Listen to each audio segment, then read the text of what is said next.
WIFTPM. Maze Jackson. If you could make up a social media holiday, what would it be? Randy said National Don't Let No One Put You Down Day. No one. What you gonna do? So when they say something crazy, you slap them? Be like me said. Randy said a Jukathon Day. Man, we about 60 years old. I be done had a heart You gotta attack. get your heart rate up. Okay, not that far. All right, Mario said my favorite one. My friends and I do what we call National Call Off from Work Day. As a business owner, I don't. You don't like that, yeah. I don't like that. Because I'm the boss of this family. We got Marcus Garvey Day from Remy too. Oh, Marcus Garvey Day. All right, what will we do on Marcus Garvey Day? Call off from work. I'm going to need you to go ahead and come in tomorrow. That would be great. Okay? Yeah, right. Well, every black holiday has something to do with calling off work. You're cool. I'm out. How about National Join a Positive Black Organization Day? Because I don't want to be recruited. I don't want to be recruited and the brothers be like, thank you. Thank you. How about National Tell White People the Truth Day? Tell them how you really feel. You can't handle the truth. Why don't we call that National Black People Get Locked Up Day? I'm going to tell them there's an African-American man threatening my life. The most dangerous show in the morning. No, no. Ooh. One time, no, no. Ooh, no, no. Crescent moon, drops of cruising, old school music, old school juicy. Gotta make my way to you. Pull up on that ass like, ooh, I wanna take you to New York, Chicago, LA, Houston, down all over London, Paris, the A to the B, everywhere. I'm gonna take you downtown, girl. Show you all the finer things in life. I wanna take you downtown, show you all the finer things in life. I wanna take you down.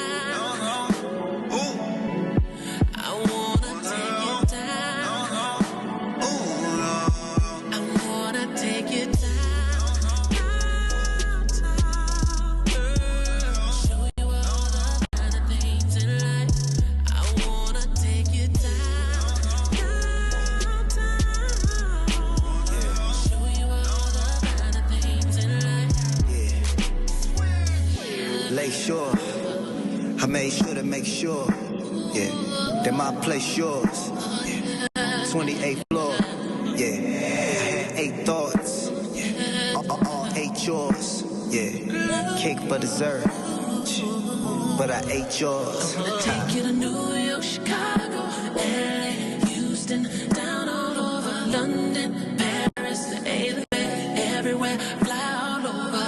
Your last boy couldn't get what you asked for. Your last boy didn't even have a I'm gonna take you downtown, girl. Show you all the finer things in life. I wanna take you downtown. Show you all the finer things in life. I wanna take you down. I wanna take you down. I wanna take you down. I wanna take you down. I wanna take you downtown, girl. Show you all the finer things in life. I wanna take you downtown. Show you all the finer things in life.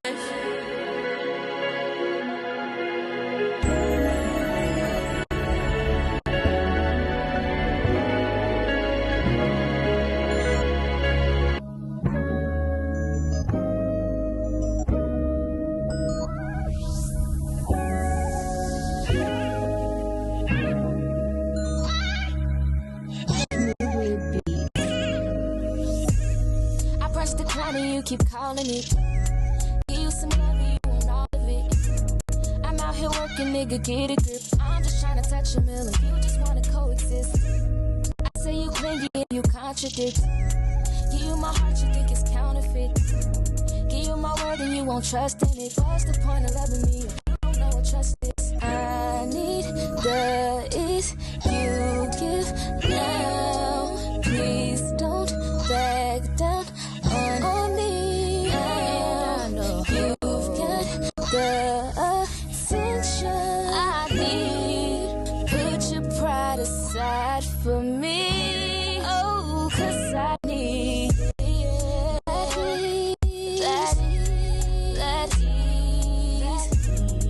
that ease. Put your pride aside for me. That ease. While I'm not trying to get that ease, know that I need that ease. Yeah.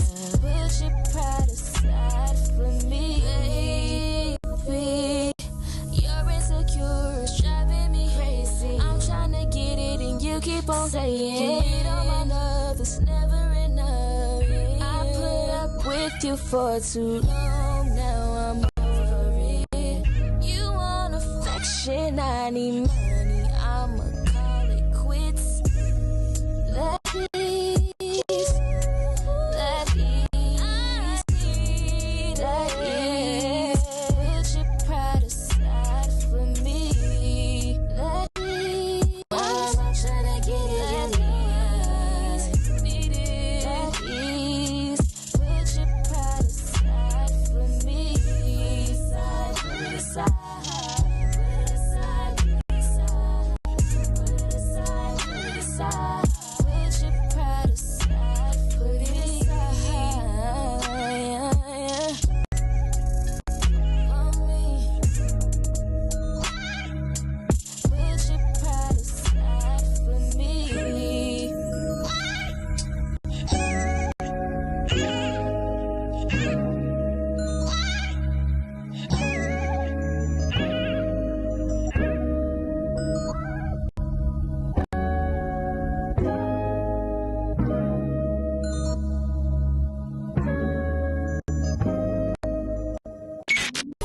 WIFT PM. Uh-oh, what's in it for the black people? You are listening to the most dangerous show. This is What's in It for the Black People Radio. Maze Jackson. Maze Jackson, the most vociferous advocate for black people in the world.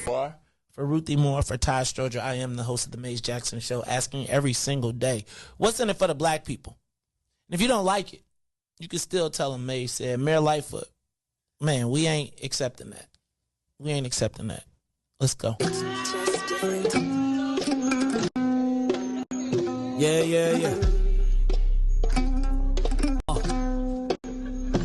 Let's get down to business and go ahead and address the facts, man. Lightfoot seems more lesbian than black. Rahm Emanuel's another case. He was just as tired. 50 closed schools left much to be desired. Police had Anjanette naked on that body cam. They suppressed the footage so it couldn't touch a lot of hands. Reminds me of that 16 shots in that cover-up. Both of them similar, so I went and dug it up. George Floyd killed, a lot of riots happened in the town. Southside burned and they wouldn't let them bridges down. Grandmother sick, need a prescription and plus a couple groceries. You gon' have to travel just to get it now. COVID-19 out here shutting all the business down. Not enough SBA loans to even give around. So many failed businesses that you could put them in the pile. If you don't survive the pandemic, it's gonna sit you down. We sing, dance, play ball, entertain, and crack jokes. Government infested black neighborhoods with crack smoke. System that milked us so bad, we got lactose. Still trying to find out what's in it for us black folks. We sing, dance, play ball, entertain, and crack jokes.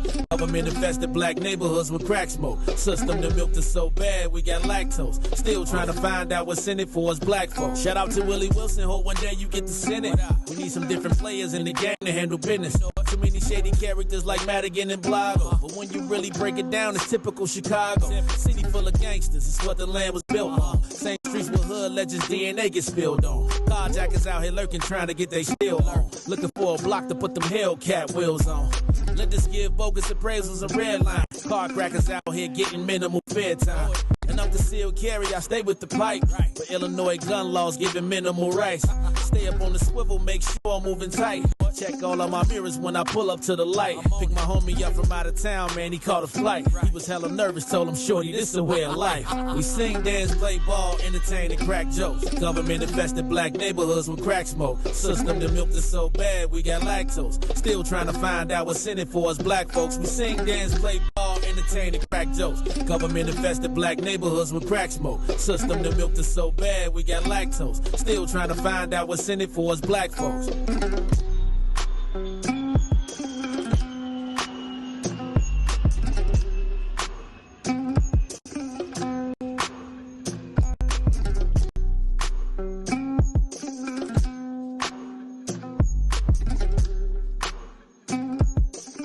Wake up, Chicago!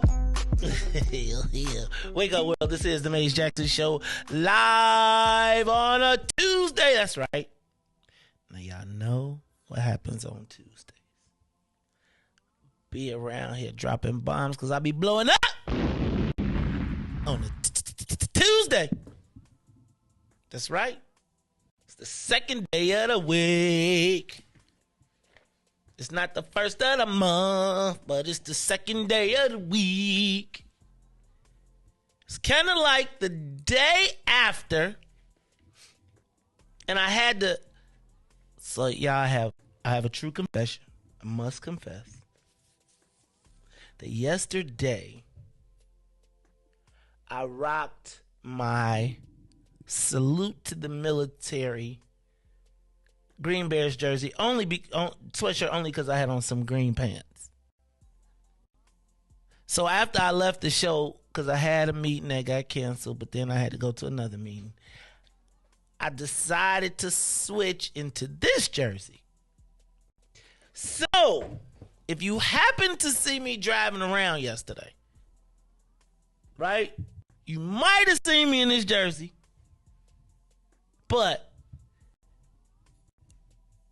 and I really feel bad even talking about this first because we got some tragic stuff that happened. But the Bears won yesterday.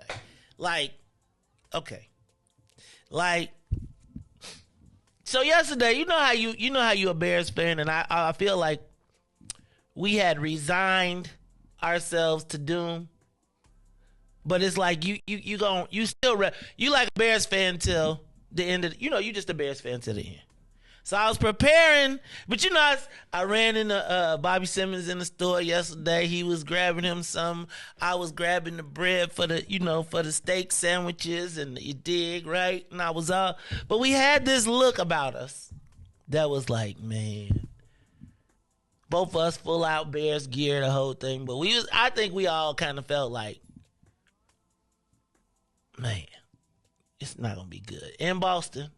And the Bulls playing the Celtics tonight, too. I was feeling like, and they go, Belichick, who happens to be one of my favorite coaches. Sorry, he is.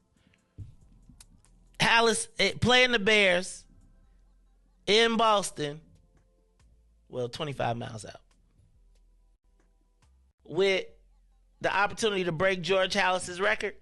I was like, this is not going to be a good night. And then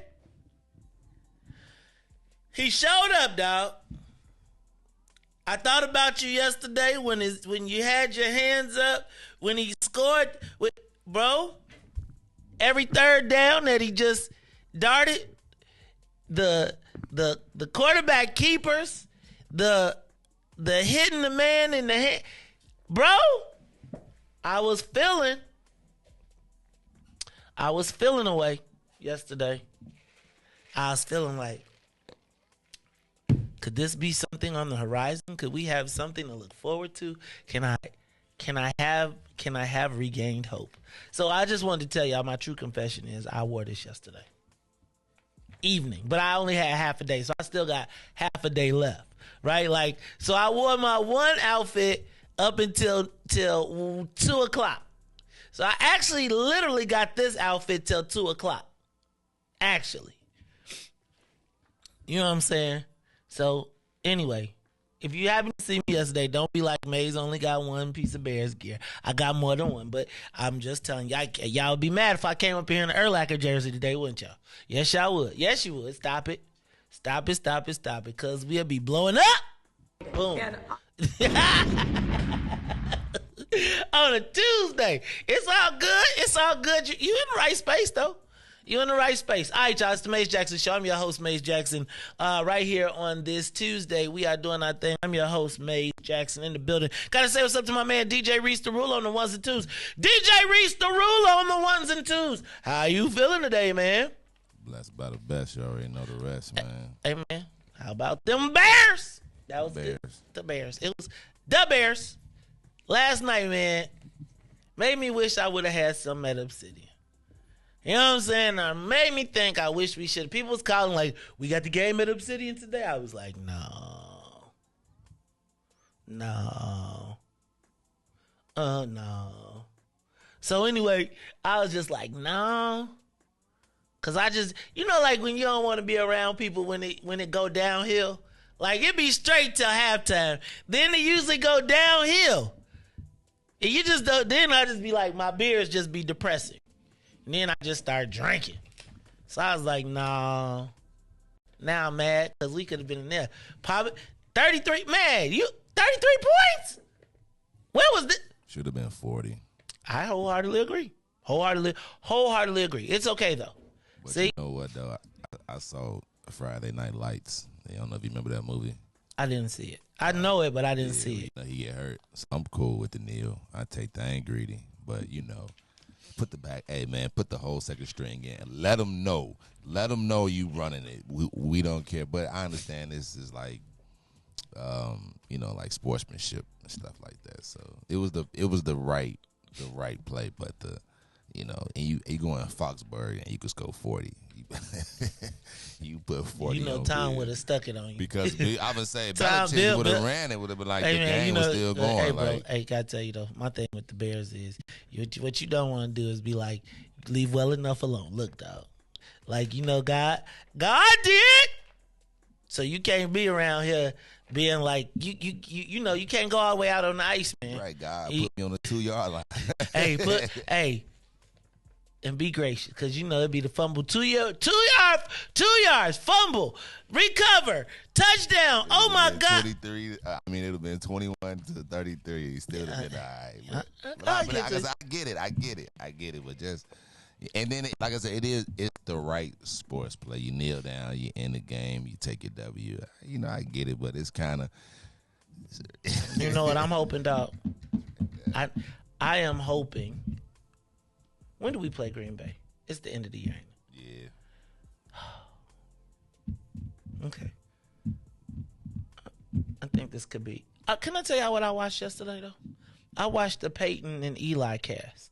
It's pretty funny, ain't it? It's pretty cool. That was pretty. I enjoyed that. Like I had the president on that. I skipped. I turned when that came on. He was pretty funny. I turned when that came on. But I do think that it's pretty cool. It's weird. Because it's like they watching the game too. I appreciate their analysis. Like, I feel like they give you some real, like, the quarterback needs to, come on, man. Drop the ball back and just take I actually enjoyed it. Now, I think it takes an adaptation to get used to it. Well, don't try the one on Nickelodeon. Have you ever seen that? With the splats I watched the Super Bowl on Nickelodeon one time.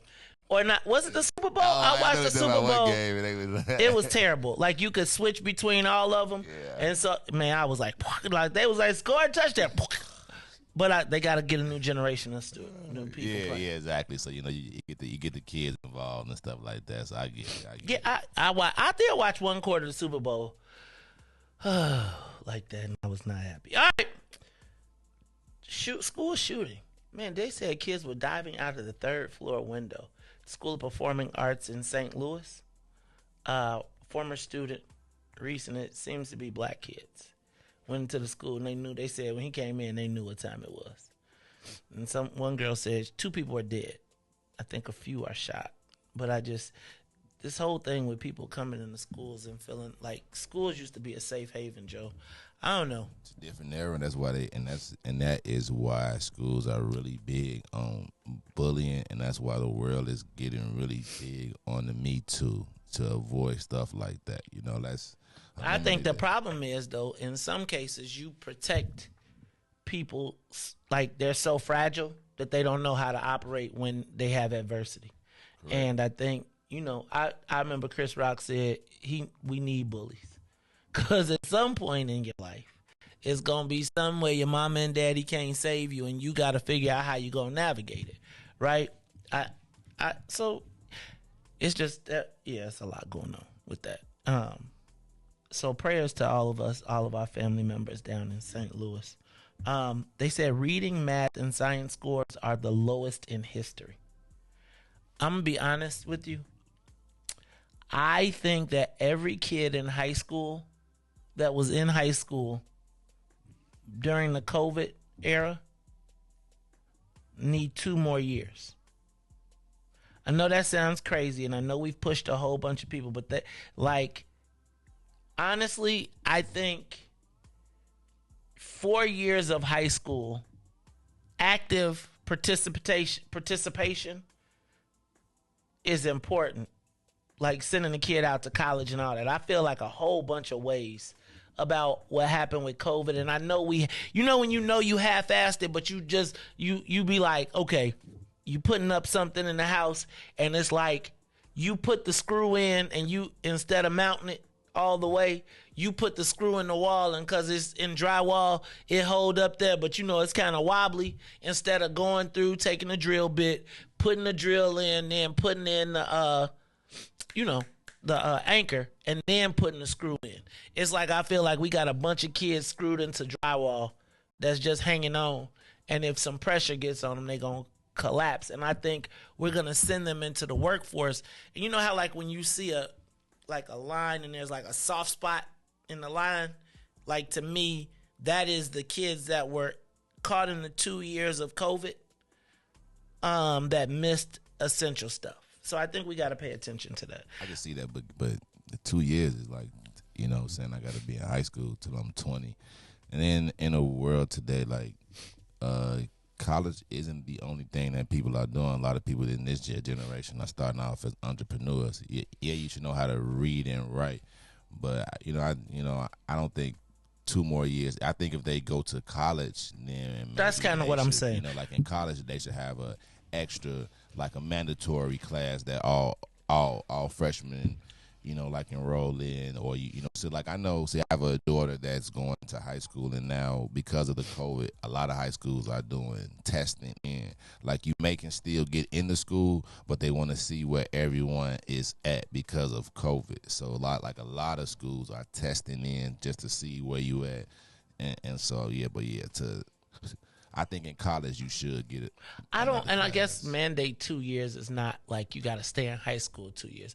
Like I feel like, how would I say this? With my son preparing to go to college, I feel like he could have a 2-year cushion. Like a 2 year, like I feel like if he wanted to do some continuing education, some more human development type stuff for 2 years, you know how they say they give a kid a bridge year? I'd probably give him 2, but I'd be like, you got to go take some classes or something. I don't know. I just feel like we got to buttress our kids through this whole thing. And it's like, it may not be grades. It may be social developmental skills. I just don't know that they're all ready to hit the big time yet. Hair relaxers. Are you seeing this, that they're suing hair relaxers for cancer in black women? Which I truly could believe. Like, you think about generations of black women, and I have heard times about the connection between hair relaxers and fibroids in black women and tumors and all of that good stuff. Not good stuff, bad stuff. But there's a lawsuit right now. I think Ben Crump is taking it up, where black women are suing over cancer settlements. Like, think about that, though, bro. Like, if they, you know how many black women got a creamy crack? That's why I love these braids and stuff.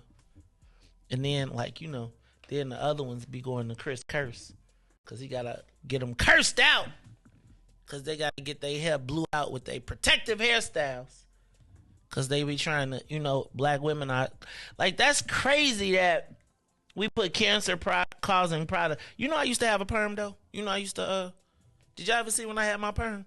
I'm gonna pull my picture out one more time. My perm was fresh, but it was a blowout. It wasn't a perm. I did have a perm one time though when I was in high school. I used to I permed my box. They thought I was a house head. I had to get it out. All right, Dalton is in the Sun Times. Did y'all see that? 3-page spread. I got a perm. That's right, Quincy. I had a perm. You ain't see the pictures? I got them somewhere around here. I might bring them out today. Dalton is in the paper, and it's interesting because I really got to get a sense of where we are.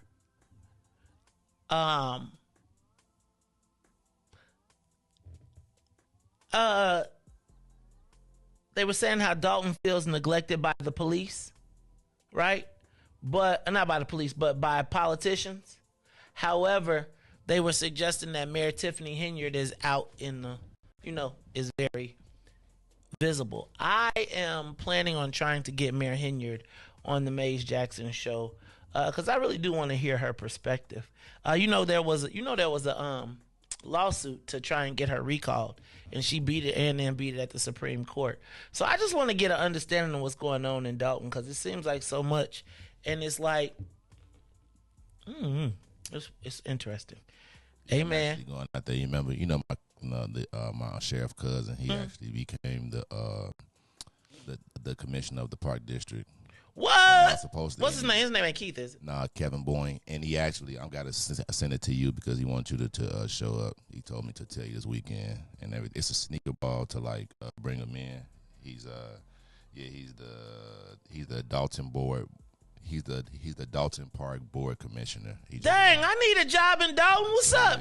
Mayor Henyard, you need to hire me as the lobbyist or something. Hey, but you're good with him, man. I'm trying to tell you, that man ain't moved that fast for me before. Cuzzo, That man called me like, yo, I'm looking like, what are you talking about? I just saw me. Listen to me. I'm telling you what his page said. Why are you watching this grown man page? Hey, man, I got people, man. I got people out there. Y'all got to understand this. You'd be surprised.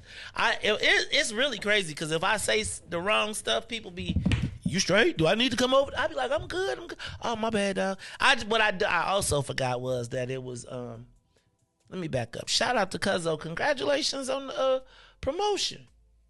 Keith, what's up, man? Hey, dang.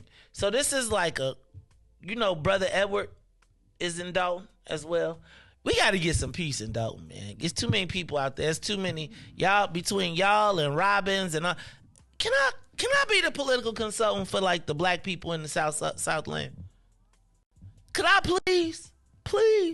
Could I get all the Southland mayors? I guess I'm gonna stop asking. All right, this is the Mace Jackson show.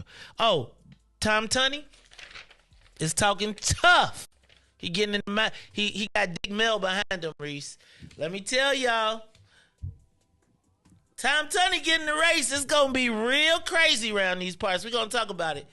Yo, your mayor is really got issues right now, guys. And I'm just telling you, we gotta get this Chicago Black Congress together. Black people in Chicago who have not committed to a campaign or who have, but we need to be talking about what is our plan. Because, guys, it is looking more and more like Mayor Lightfoot will not make it through the finals. I don't even know what her base is at this point. And so now the question is, so there's going to be people that's going to tell us we got to jump off the ship. I'm saying we should be smarter than that. Did you see CPS wants to take over Urban Prep? Urban Prep is obviously they had some issues, and now CPS is trying to take them over. They say they want to wind down the actual board and then make Urban Prep CPS charter schools. Shit, I told you when my son. So I got a good family member. My cousin went there. I want to say about 10 years ago, and that's when he said it was good, but it was starting to change. And by the time my son got there, about 5, maybe 6 years ago, it was a good school. But his sophomore year, it was like a lot of teachers missing. Like it was like a lot of times he have a class, like he'd have a geometry class, but no geometry teacher. So he had like no geometry class, and it was like. So how did he go to college if he didn't have no? You ever seen that episode of Good Times when they passed JJ and then they went to the office and then they just like gave him a grade? They just like gave him a grade because there was no teacher there. So he got an A. He got it. I mean, you a kid. You ain't going to argue with it. You're not going to argue with it. You're going to be like, hey. What if he's a doctor? Hey, do you want a doctor that got C's? Well, D's? Of course. I'm not saying. I get what you are saying, but of course, if you're a doctor, you got to take classes to become a doctor and everything. But do you want a doctor that gets C's? I got an A. I got an A. You can't find that C. I got it. I hope that C ain't on brain surgery or something. You know what I'm saying? That A is on a brain surgery A. So I can see them, they actually been needing some help. And because I think it's either help or, if I'm not mistaken, there's 2 of them, maybe 3.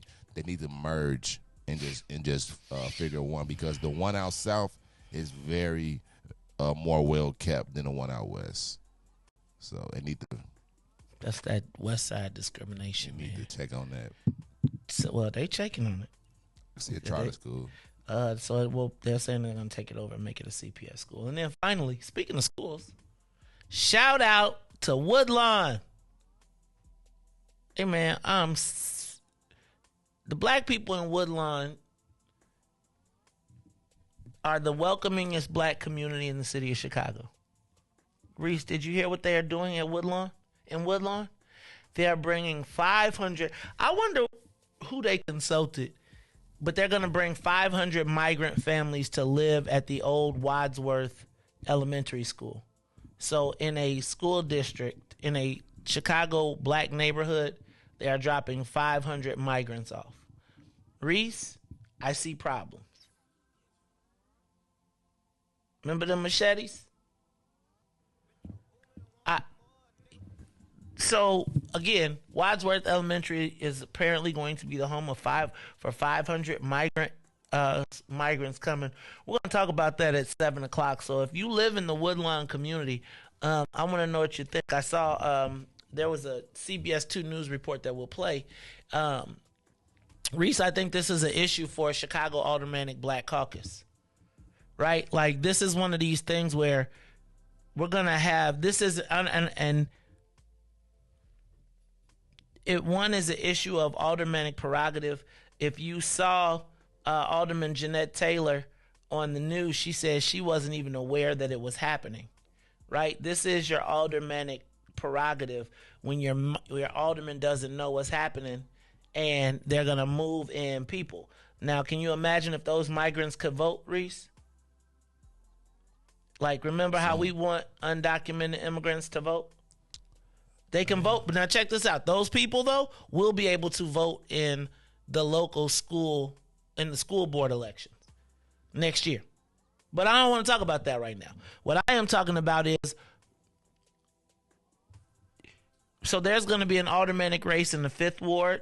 And all of these black wards where there are aldermanic races, we got to hear from black candidates, right? Like, Riis, I think that's probably one of the most important issues as it relates to this election cycle for black people. If I told you we have been excavated from Chicago, and then they are now adding new pioneers to our neighborhoods, okay. It's all right. We're going to talk about it some more when we come back. Look, y'all, it is the Mace Jackson Show. I'm your host, Mace Jackson. Got my man, DJ Riis the Ruler. We are blowing up on this Tuesday, and we'll be back after. Did we get the soul plane up? We ain't even get the soul plane up. So before we get up out of here, take off. Let's get the soul plane up to 60,000 feet. We are up and away, and we'll be back after these messages.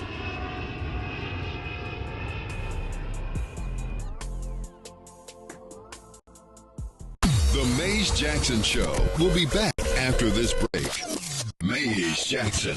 Tune in to the Maze Jackson Show every day, Monday through Friday from 6 to 9 a.m. where you can catch us on YouTube, Twitter, Twitch, and Facebook Live.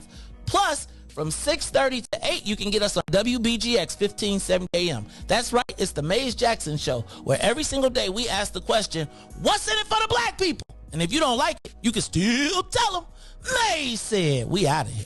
Peace. And now, traffic and weather. Yo, who said devotion have to be sad? Yo, check this out. The Lord is my shepherd, I want. He maketh me to lie down in green pastures. He leadeth me beside the still waters. He restored my soul. God's gonna turn it around. Come all the way with me. Good morning. What's in it for the Black People Media family? The time is now 6:41 a.m. I'm Riis the Ruler with your Chicagoland area sports traffic and weather update. As we head over to sports, Chicago was in Boston last night as the Bulls get the 120-102 victory against the Celtics, and the Bears beat the Patriots 33-14. Let's head over the traffic now on the Kennedy. O'Hare to the Loop will be 32 minutes. Outbound to O'Hare will be 24 on the Edens.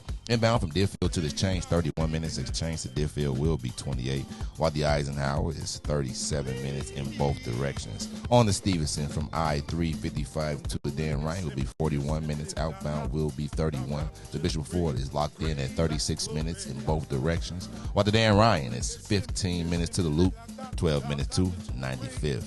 On DuSable Drive South, 55th to Jackson and back will be 7 minutes and 8 minutes north. That's Randolph to Bryn Mawr and Bryn Mawr to Randolph. Today's weather, it is currently 61 and cloudy. Today will be a high of 70 with a low of 50. I'm Riis the Ruler. It's Tuesday here on The Maze Jackson Show. Oh, yeah. Oh, yeah. Oh, yeah. God's gonna turn it around. Come all the way with me. Don't leave me now. Come all the way with me. Oh, please.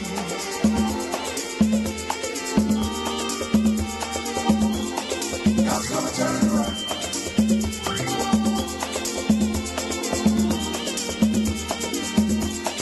God's gonna turn it around.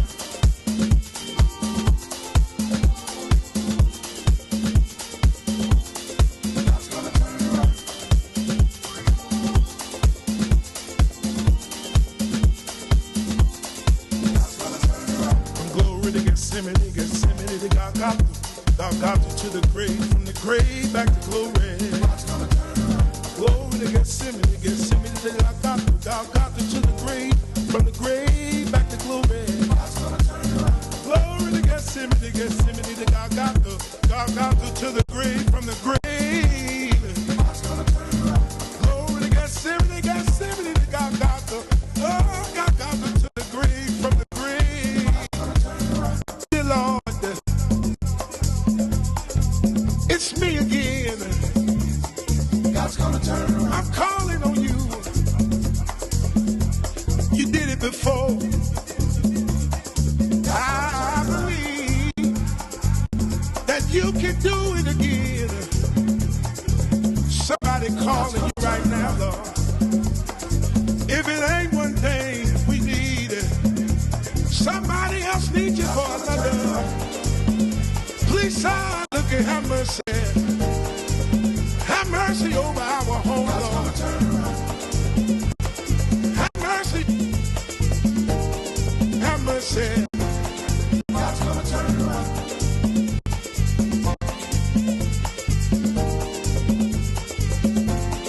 God's gonna turn it around. You are listening to the Maze Jackson Show. I'm your host, Maze Jackson. Got my man DJ Riis throwing the ones and twos. And that is Church Chicago. Gotta say what's up to everybody from WBGX 1570 AM. Check us out every day, Monday through Friday, 6:30 to 8. That is where the Saints tune in. Every day, Monday through Friday, 6:30 to 8. You can listen to us on WBGX 1570 AM. You can tune in, listen on the TuneIn app. Or you can catch us on Facebook, YouTube, Twitter, or Twitch, where the sinners check us out every day, 6 to 9. Now, some of y'all say y'all early rising and late staying saints, so I gave you that, but you know it gets cracking if you're on Facebook, YouTube, Twitter, or Twitch. Now, I got to give a big shout out to all of the YouTubers who have, at this point, not only overtaken Facebook users, they dominate. They're almost 2-1 now. And so what I'd like to do is get the YouTubers to start liking and commenting on the comment section, which is only available on the replay. But please like and subscribe to the channel, and please share the broadcast. One of the things that I used to do so consistently in the beginning was we would be like, share the broadcast, share the broadcast. Can you share the broadcast? Take a moment, go up, go in the corner, find it, wherever it is. Like, subscribe, share the video with people, all right? That's what I'm talking about. All right, it's the Maze Jackson Show. I'm your host, Maze Jackson. Facebook, YouTube, Twitter, Twitch. If you're on Twitch, I don't know what they do when they Twitch. Tweet or Twitch, whatever you Twitch. Tweet when you tweet. Juan, I see you be sharing the broadcast on Twitter. I appreciate every one of y'all. Thank you.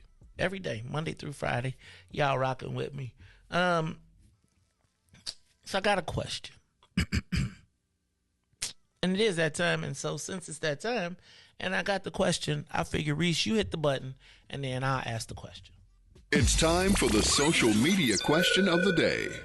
Is there anything that black people cannot or will not accept? Give us a call, 872-259-7474. Now, I'm telling you, this is a participatory call, a participatory process, so I'm going to need you to call in because it's going to tie into something later in the show.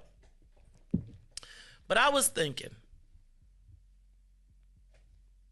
do black people have an insult level?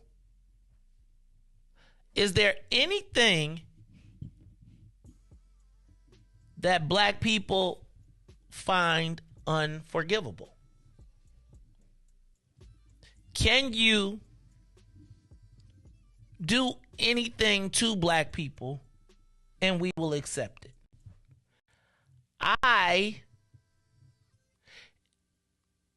And the reason that I'm asking this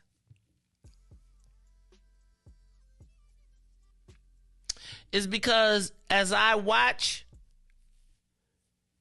this cancellation happening, and make no mistakes about it, it is a cancellation at the highest levels.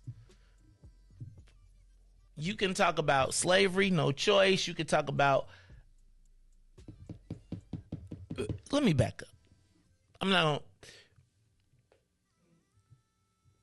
I think in today's world, you're asking the wrong question. There's a lot of things that can insult a black person, but your next question is, can black people be bought to be, like you can insult somebody and then we always take the money and think it's okay. You know what I'm saying? Like if you get like what I mean, we can be insulted, but I think you should say, is there any assault level to where you just want to accept, like money can't save you, because you can be assaulted and be like, oh, I was insulted, but I got the money.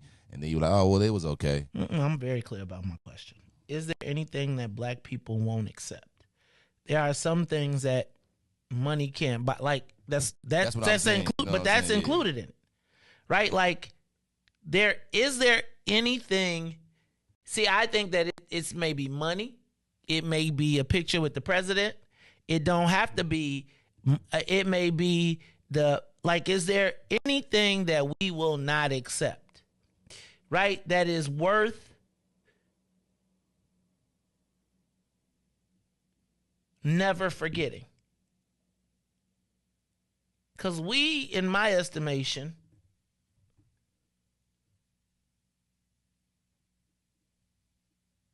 have essentially forgiven slavery.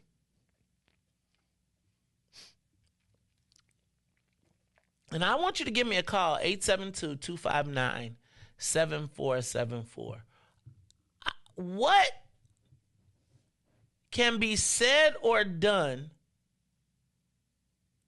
to black people that we will never forget or forgive.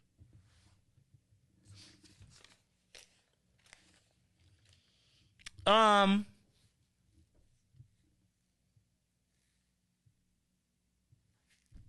think of,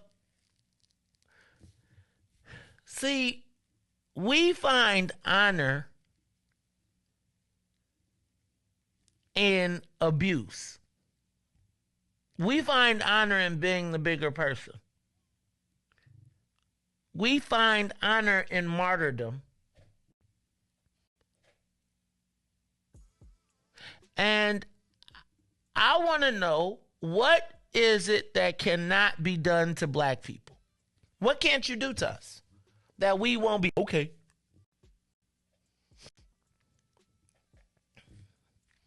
And if you can't answer that question,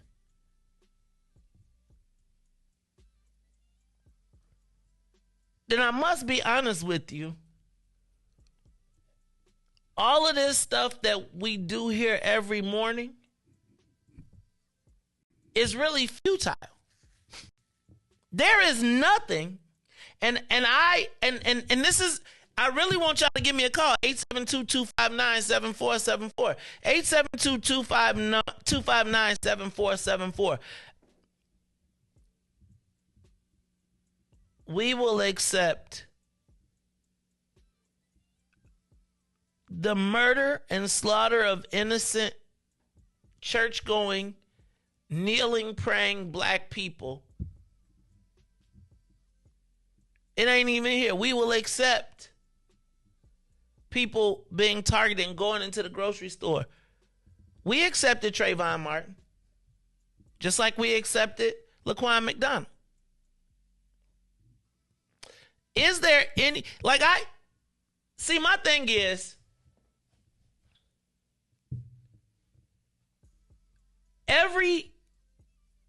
we as black people get over everything and are expected to.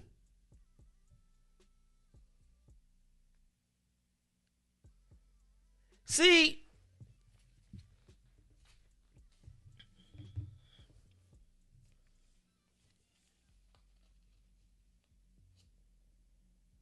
we can always find the excuse for the offense of black people. I think we believe we deserve less. I honestly do not think that, I'm starting to believe that if somebody don't come give us something, we don't want more for ourselves. We believe that this is the place that we are supposed to be in. Name a person that has offended, assaulted, attacked the black community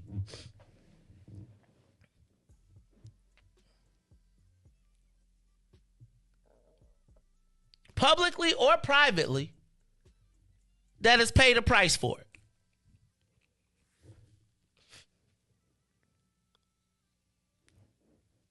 Give me a call. 872-259-7474. I just need for y'all to tell, so we don't have an insult level. Can people say or do anything to us? Y'all, I'm telling you, making us look real bad right now. Nothing. Kids, if they assault our kids, we be like them badass kids anyway. Where they parents at? You lock them up. If it's murder, we looking for God. We hoping that it's like, Lord, we forgive them already. They ain't even asked to be forgiven. I think our motto is always forget. Try to forget. Play blind, play dumb, play stupid. Oh, y'all ain't. Oh, so y'all mean to tell me now? If I said, "Who is y'all favorite white people?" Y'all be up here calling me. If I start now, let me just tell you, because if I got on this phone and started insulting one of y'all people, one of y'all white folks, y'all be calling up here like y'all be arguing me about Darren Bailey. Y'all be arguing me about JB Pritzker because the white people got their Negro Cape Society. Can somebody please tell me what offends black people? So should I assume that we are unoffendable? That you can do anything to us? That you can say anything to us? And if that be the case, then what do I do this morning for?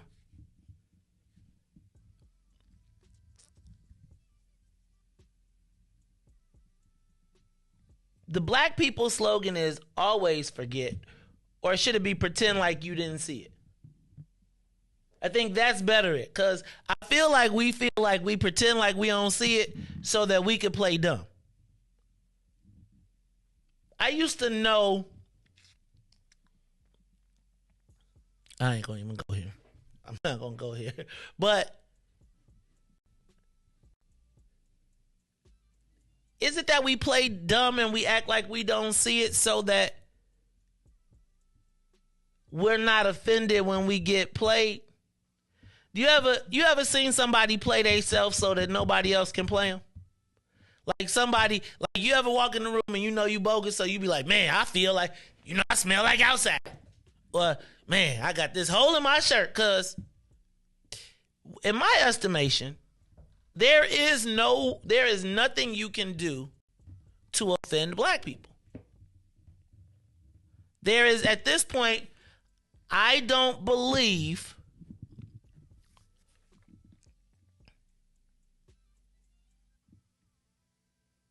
that there is any consequence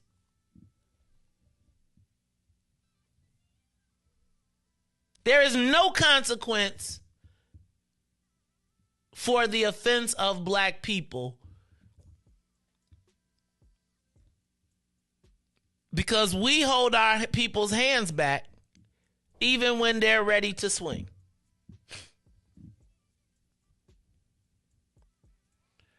We watch people get hung. I'm going to tell y'all.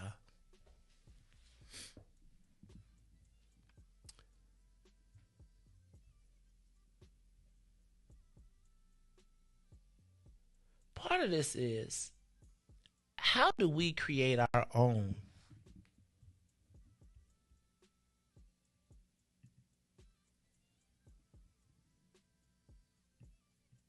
How do we create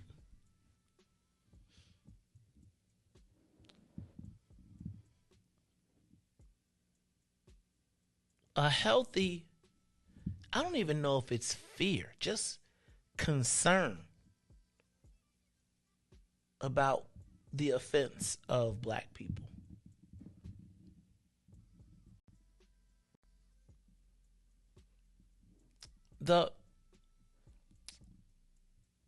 I was thinking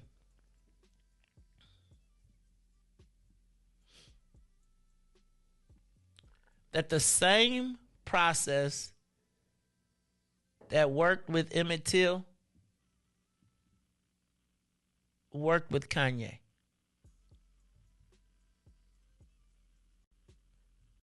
And we probably like, why he whistle at that white woman? Let me run you through it real quick.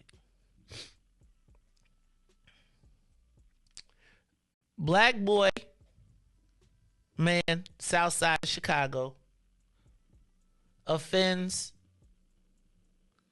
a group of white people. Black people, when he does, breathe a collective uh-oh, look at each other, and wait. The white folks not seeing anybody black mounting up, grabbing their, putting on their defense, do as the shocked black people, scared black people do. They waited for the white people to come. They knocked on the door. They said, give us the nigga.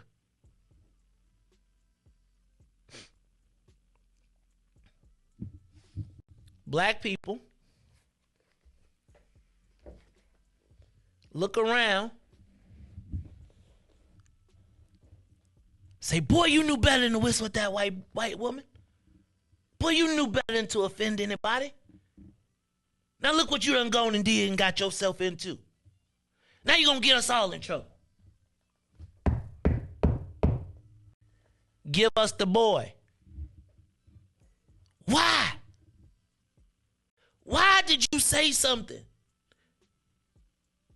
She looked like a movie star from Hollywood. That's what they're going to give you in the Emmett story. Boy, you done came down here talking that northern mess and now you done offended the good white folks. Give us the boy.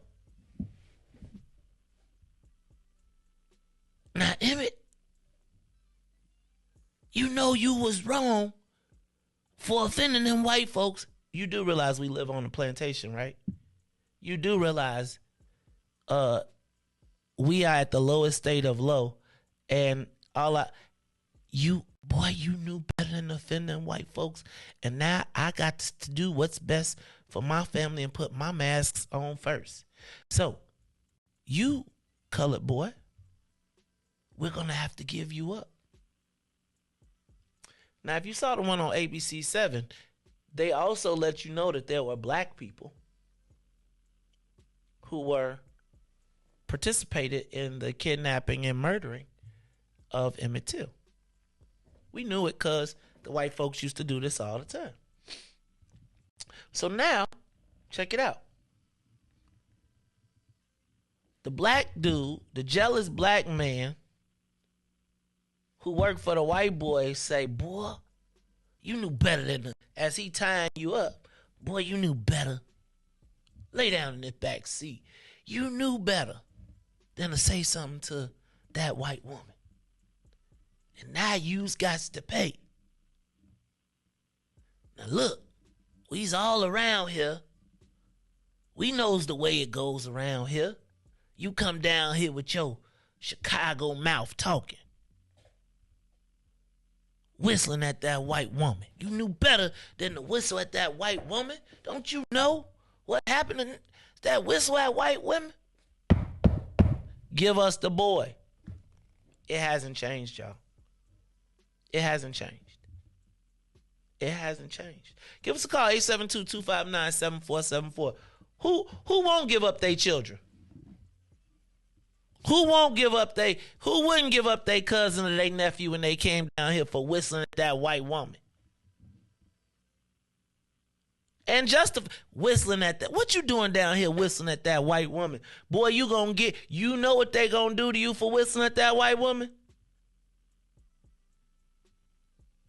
Sound familiar? Just a little? Give us a call, 872-259-7474. What's up, caller? Good morning, Maze. Good morning, Riis. This is Cassandra J. Matz. Good morning. Good morning, Cassandra J. Matz, the masked lady. I had to weigh in on this. I think you're not getting calls because this is a loaded question. It's so much that offends us that we just cannot unpack and unravel it all. I know me personally, when I leave my house, I am positioned to be paused for anything that comes my way, whether it's verbal, physical, or whatever, because I know that disrespect is just out there, right? And so as you talk about what offends us and what is our level of taking disrespect, that's spans amongst everybody. Everybody have different levels. I know for me, my level of disrespect is my character. Once you come for my character, I didn't all these years build up my character for somebody to just, willy-nilly come along and think that they can destroy it. So now what rise up in me is a fight, is a woman king, and to coin the movie. It just makes me want to just go after you with all barrels and don't stop until I take the wax out of your ears and the yellow out your piss. I'm not going to stop. So that's what rise up in me. But then out here, I see a lot of spineless, no backbone, no jawbone individuals. So it's hard for you to fight for what's right and for what's right for you because you don't have an army behind you. You don't have a cavalry that's going to come and help you fight, just like you talked about Emmett Till. They would serve you up to be in good graces with whomever, the white man. They would serve you up to save themselves, but not knowing that by serving you up, they're next. So this is a great question for us to ponder on and to think about. What is our, what's our number? What's our sleep number? What will help us, stay safe? What would help us mobilize and say, no, you're not taking that one on my watch? Because I know with my children, you can't take my kids. I would throw my life in front of my kids, regardless. You can't have them. But we don't have that attitude. We don't have that pack attitude amongst blacks. We don't. And this is why we're able to be served up on the silver platter whenever, like Kanye. Although I was like you, or not like you, but what you made that comment is that, Kanye was with a white girl, blah, blah, blah. Now you get what you deserve. But I had to take my feelings out of that, and I had to listen to what it is he was talking about. And now I defend what he's talking about because it's like, let's take our feelings out of it and let's listen to him exposing what we don't know. He was on the inside, and now he's telling us what's happening on the inside, and we're still stuck in our feelings. Let's get out of our feelings. Thank you, Cassandra. That's what I'm thinking. Thank you, sis. I appreciate you. I appreciate everything you do. Always standing by us. So I don't really want to compare Kanye to Emmett Till because I think they're different, except for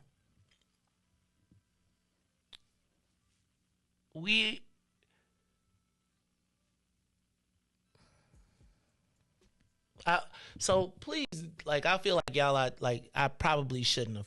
I just wanted you to see the parallels, right? I'm not comparing Ye to, I am telling you it is the O.J. Simpson, right? It is still the Negro. You could be all the way over there. You can hang with, you could be with the Kardashians. You could be whatever. And it's you want to see him get his, but you won't give it to him. So you rather see the white folks do it. If we gonna cancel them, then we should cancel them. Not we cancel them because the white people told you to cancel them. And that is essentially all I'm suggesting. And for you said, were they all supposed to die that night? That goes back to if you ask a white person that question, they'll say, give me liberty or give me death. You give me a black person, they say, which one of us you gonna kill?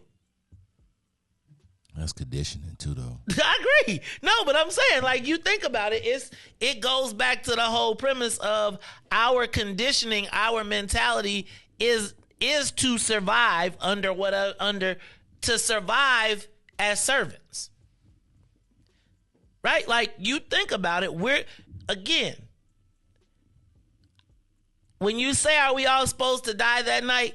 If this is Mace Jackson, and I'm not trying to be crazy, I believe that if I was in Marion, Indiana, which was the place of the last Klan murder, not Klan, but the last public lynching where they went into jail, I believe that if my mom sent me to Marion and I whistled at the white woman and I went home to Uncle Amos is calling Uncle Claiborne and Uncle Ernest and Uncle everybody, and they getting every pistol and gun, or they getting me back to Chicago before the people get here, but they ain't giving me up. Now, I might get a whooping for whistling at the white woman. I'm from Bolingbrook. What was I supposed to do?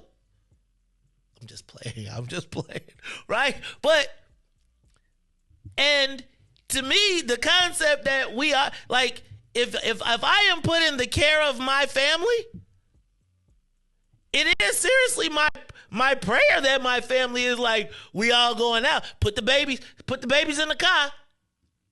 But the uncles, we getting shotguns. Yep. It was other children. I don't think it was other children in the house too. You know that, right? I'm with you. Okay. I'm just saying, they would have been like, y'all got to go to Auntie Granny's and run across the field, go hide in the woods. But now Uncle Amos and Uncle Claver and the Randalls ain't going. Now, this is not even about Kanye. This is about, do we have anything like do we have any insult level? And let me back up. We do have an insult level, but do we just shake it off? We always shake it off. We always forget. If we didn't, Riis, it would be difficult for white people to call us racist or anti-anything. Like, you gonna call me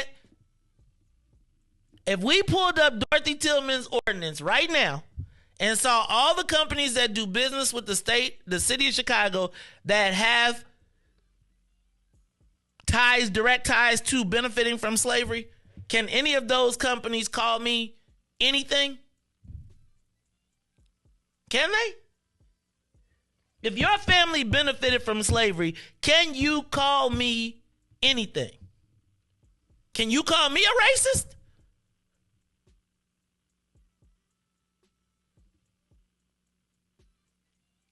You can if y'all know I can give you up, because, man, give us a call, 872-259-7474. Do black people have an insult level? Caller, what's up? Good morning, bro. What's up, Riis? What's up, family? What's going on, man? What up, The answer is no. Thank you. The answer is no. Hey, man. Hey, it's Tegan's birthday today. Everybody give my little mean daughter a shout out. Man, we will give Tegan a happy birthday. I tried to say hi to Tegan and her dog, and Tegan was, dang, Tegan, happy birthday. Let me say it like Tegan. Let me cross my arms. Hey, Tegan. Let's give you a birthday shout out. So, she probably said, so, Tegan, happy birthday. I'm not talking to you. Look, I'm going to do like Tegan did. Hey, man. Leave my payment alone. Hey, bro, we don't have an insult level because we don't see the value in the trust and the love and the greatness that we can have if we chose to work together. We're in the age of all this information, bro. You can read a book and not get killed. You can gather and not get killed. But we just choose not to do it. So it's really a choice. It's not, this, again, our fight is ignorance, willful ignorance. You have Black Twitter. I keep telling y'all, get on Twitter is where it pops off at. But y'all don't choose it. Y'all don't listen. They listen. Y'all listen to the show every morning, but man, I see your point, bro. I see your point, dog, because it's like you tell them the same thing over and over, day after day. I tell them, hey, man, come out on the weekend. Y'all don't show up. Be the same people. That's why I just do for us. Hey, man, let y'all do what y'all gonna do, because this is what's frustrating. I'm not giving you my son. I'm not giving you my daughter. I'm not giving you my wife. I'm not giving you my friends. That's what my insult level is. Hey, man, I mean, I'm a selfless type of person. But you hurt my people, I don't really have no choice. Because without them, that's what this life is about. Me being a husband and a father. And being a decent person in the public. But, yeah, bro, they would give up their kids. They'll give up everything and just be like, man, we have to do better. And this is a perfect example. You know what I'm saying? Like, we turn the other cheek. No, you got to stand on something. Like Alvin say, man, we just have to be on code. That's all this is. Staying on code. That's all these other cultures do. They stay on code. That's it. It's not even rocket science or brain surgery, man. Stay on code with your people. That's all y'all got to do. And y'all don't want to do that just to be like, no, that's not me. Or now Tamika just told me that the stars on the TV shows, now they coming out saying they support these people. But it's like, why? Y'all ain't even got to say that. That's not an honest broker. That's operative behavior. You don't say nothing when murder, kill all on YouTube or all on the radio waves. Nobody speaks out about that. It's art. Stop it. Oh, okay. It's art. Okay. All right, well, then we need to create some art that don't nobody own. No, you got to give it to the colors. They're animals anyway. That's my man. That is the president of WIFTABA 1, president of BP 1, vice president of WIFTABA, Devin Gordine, calling in all the time, and hang up on him. Go Bears. Nah. Anyway, we got anybody else on the line? Because I want to talk about insult level, so I want y'all to tell me real quick, what is the black insult level? Like, is there one? Give us a call, 872-259-7474, because after 7 o'clock, I'm going to show you why you have no black insult level. Caller, you on the Mace Jackson Show. What's up? Hallelujah, greetings. Mama D from Chicago. Hey, Mama D. We have no insult level because the heart and mind damage is still untreated and has been passed down since 1954. If we had an insult level, we would have been insulted by the Emmett Till lynching law, which you can get up to 30 years. Now, if you can get the chair or you can get life in prison if you just rape somebody. But you can get up to 30 years in that lynching law. That is proof that there's no insult level, or we would be outraged by that. You right. And tell me, why aren't we? Because we've been bred this way. I got to be honest with you. I think we've been bred this way. I think it's genetic. I am starting to believe that it is mentally and genetically ingrained in us to go to the back door. Carter G. Woodson said it in The Miseducation of the Negro. It is we are predisposed. I'm going to tell you, black folks will kick in defense. If a black person offends someone white, watch how many black people will come to the defense of a white person. If a white person offends someone black, they can get away with it. Carly on the Mace Jackson Show. What is our insult level? Do we have one as black people? Of course we don't. Jake, of course we don't. Hold on, let me disclaimer. Jake, I know we don't have an insult level because we don't know who we are, right? We round here calling ourselves these colors as compared to acknowledging our space in this time. And essentially by doing that, because we ignore who we are, right? Then we don't know who we are, because they have programmed us to not know that we are chosen, that we are people, right? Then what winds up happening is they could tell us we anything and anybody. Y'all got me in the crayon box this morning. What's going on? crayon box. Yo, hey, the reason, man, yeah, he knew that they was gonna come. Well, he said he going all out because he did not like, and he keep telling her. I forgot the little British reporter used to be on. Piers Morgan. Piers Morgan. Yeah, right. So Kanye, he created a YouTube page, and then he let it run for 24 hours, and it's running over and over and over and over, and it says he put Jew. I'm a black Jew. He's a whole black Jew. That's what they're mad at. They're not really mad at what he said because they cannot dispute what he said. He said the athletes who, the owners of these sports teams, football, basketball, more than likely majority of, well, they are white. We know that. Even though we make up, 70% of football, 85% or 80% of basketball pros. You know what I'm saying? And we did dominate MLB. You know what I mean? But what they did is we stopped playing it, and they went and got the brothers. You know what I mean? From El Salvador, the South American brothers. You know what I mean? They got them. They look like us, but they, you know what I'm saying? So we could dominate that too. So sports, that's he said sports, entertainment, music, and movies, television, everything. He said that they run everything about us. And we are, if anybody would, why would, after all these years, it seemed like they would have some mercy. Like, dang, they didn't went through all people. But you know what it is?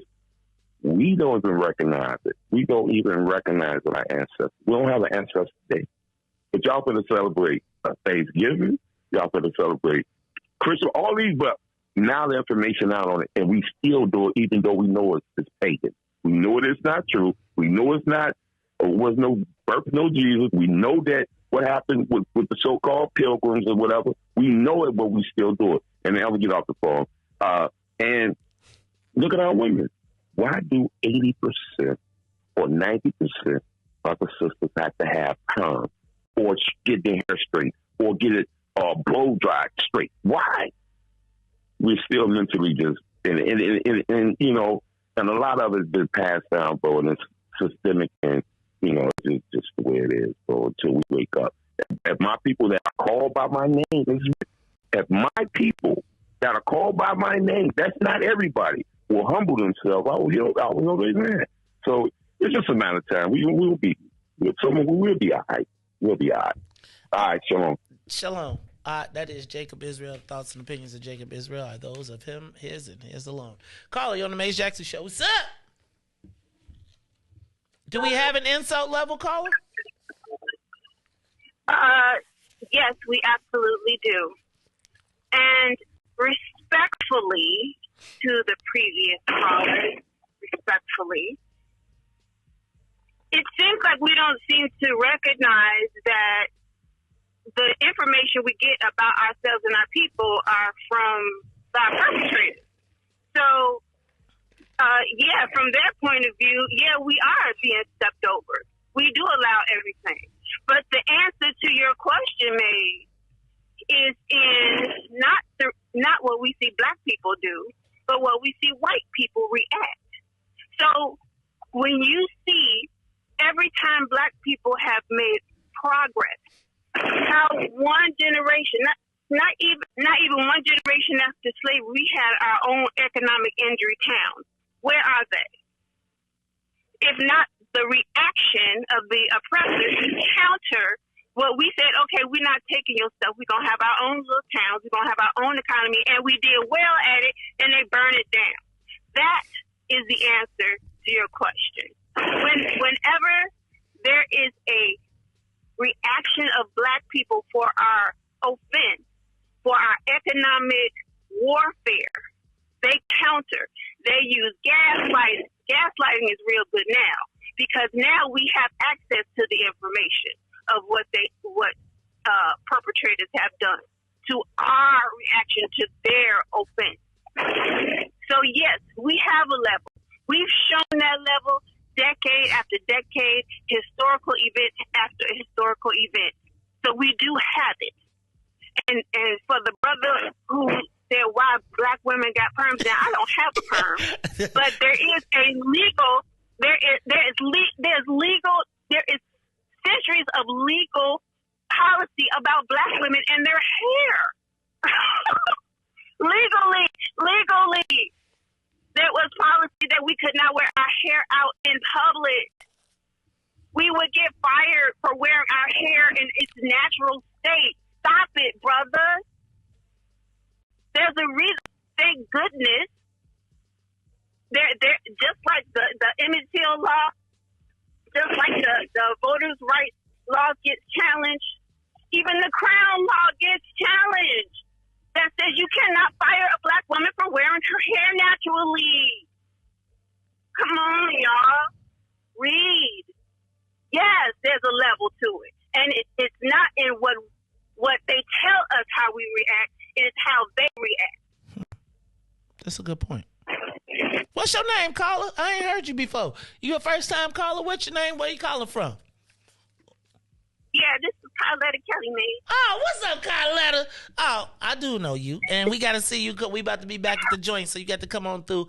And I owe you an email. I know. I'm on it. It's the Maze Jackson Show. Thank you, Carletta. All right, we got anybody else on the line? Carla, you on the Maze Jackson Show. Do black people have an insult level? Are you, Maze, is it, sorry, are you talking to Charmaine? I'm talking to you, Charmaine. Hey. Okay, how you doing, Maze? How are you? I'm great. How are you? Thank you for calling. I'm good. Okay, do we have an insult level? No, we don't. We don't have a bottom. Okay? I want to start here. We need to stop allowing them to call us racist. We have allowed these people to change the name of what racism is and what it means. We do not have social, political, or economic power to subjugate a group of people. We can never be racist. Let's just start there because we have no power. Okay? Now, in terms of having a bottom, we don't have a bottom. We allow them to just choose our leaders and our enemies. I don't allow them to choose my leaders nor my enemies. Prime example, when Ice Cube came out and told the black community that we need to be asking for something substantial instead of all of these things that don't do or give anything to our communities, we went after him and we bludgeoned his character. And all he was saying was, listen, it doesn't matter who's in office. Whoever is in office, we need to be asking for things that are substantial, things that will change our community. We need money. Okay? He was clear about that, and we went after him. We didn't even think about the history of Biden. We didn't think about the history of what he's done to our community. We are still suffering today for the laws and the legislation that were put in place by Biden. I will never forget. Because when you ride through the urban community, that should remind you clearly of what his legislation that he wrote. How dare you forgive him? How dare we forgive him when you ride into the black communities and you see what's going on? So, no, we don't have a bottom, but we need one. Thank you, Maze. You have a good day. Thank you so much. Who was that? Oh, that was Charmaine? Was that Charmaine Henry? Let me do this real quick. Riis, I want you to put me on in my computer before we go. Because I want to talk about the black insult level when we come back. But before I do, quick, Riis, I want you to... my bad. Hold on. Give me 1 second. I got to turn off all the people's talkings. Is that you, Maze, right there? I'm back, but not yet. I ain't ready. I tell you. Give me a second. What is all these ads? Huh. Oh, there's it. That's what it said right there. All right, Riis. I want to show you the black insult level. Do y'all remember Dylan Roof? Does anybody remember Dylan Roof? And we haven't done this one in a long time. But Dylan Roof went into a black church and murdered 9 at Emmanuel AME Church, the most historic black church in the capital of slavery. He went in and he killed people as they had their eyes and heads bowed in prayer. And when we had the most powerful man in the entire world was a black man, this was our response. And we still take pride in it. I think it was one of the most embarrassing moments in my life as a black man. Oh, goodness gracious. What I done did now. All right. Amazing grace. Amazing grace. We got too much amazing grace, in my opinion. And all them people up there happy just because. Amazing grace. Sing a song to the niggas. How sweet the sound. That's my president. That saved a wretch like me. We loved every minute of it. Do we have an insult level? Is there anything you cannot do to black people? 9 black people murdered, dead. This is the most powerful man in the world's reaction.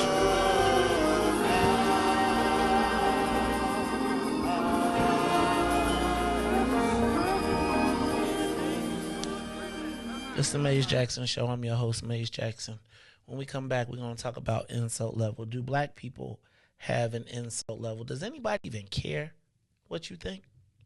We're going to talk about it because I got another story from CBS 2 that will highlight one more time how much of an insult level we don't have. It's the Maze Jackson Show. We'll be back.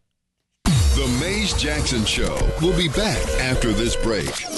Jurassic World Live Tour. 65 million years in the making. See Jurassic World's most iconic dinosaurs. T-Rex, Blue the Raptor, Triceratops, and more roar to life with epic thrills and heart-pounding adventure. The feeling is real. Experience it live. Jurassic World Live Tour. Coming to Allstate Arena November 3rd through 6th. Free parking for all ticket holders. Visit JurassicWorldLiveTour.com today. Everybody say fire. Like Jeremiah. Oh, won't leave me alone.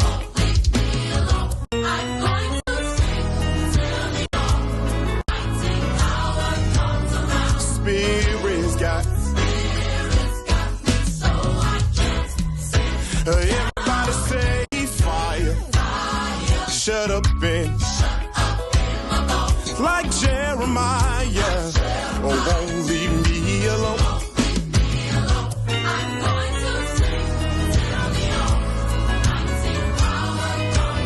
Spirit's got.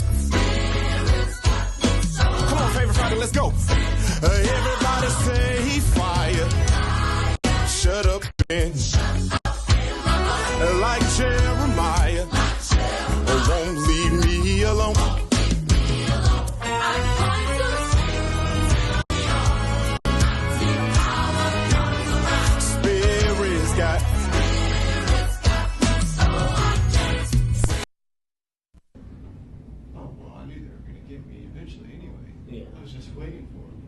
Where was the gun? I mean, did you think, oh, the gun was in the back seat. Oh, no.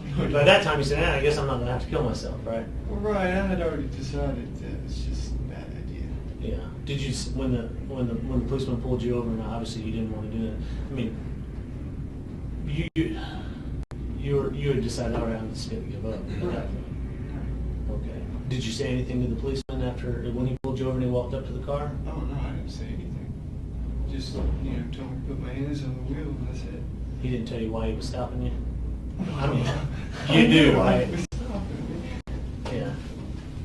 Did you tell them I did it, or do you remember saying anything like that? No, I didn't say anything like that. They just said, are you connected to what happened? I think something like that. I just said yes. Okay. And then you told them, I think you said you told them the gun's in the car. Right. They said, is there anything in the car? And then I said, yeah, the gun was on the back seat. Where were you headed to when they stopped you? They turned. Well, I was going. This might sound sort of weird, but I was going to try to go to Nashville. Nashville? Why? Yeah. Why Nashville? Why not? Yeah. For no reason. I've never been to Nashville. Yeah. But it's sort of far away. I don't know if I've been able to make it.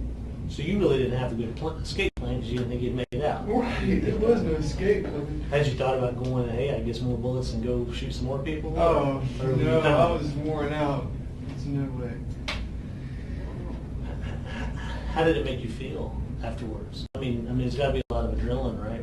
Driving back. Yeah, really not in any adrenaline. Are you glad you did what you did? I mean, do you think it sent the message you wanted it to send? Well, I really couldn't tell you. I have no clue whether it sent a message or not. But how do you feel personally about it? Are you glad you did it? Well, I wouldn't say I'm glad I did it, but I've done it. So. You said it was something you had to do? Yeah, I have to do it. If you could back up, would you do it again? I mean, that's how strongly you felt about this issue, right? Well, at the moment, if I could back up to where I was just still sitting at the table thinking about walking out, I might walk out. I'm not gonna lie, but yeah.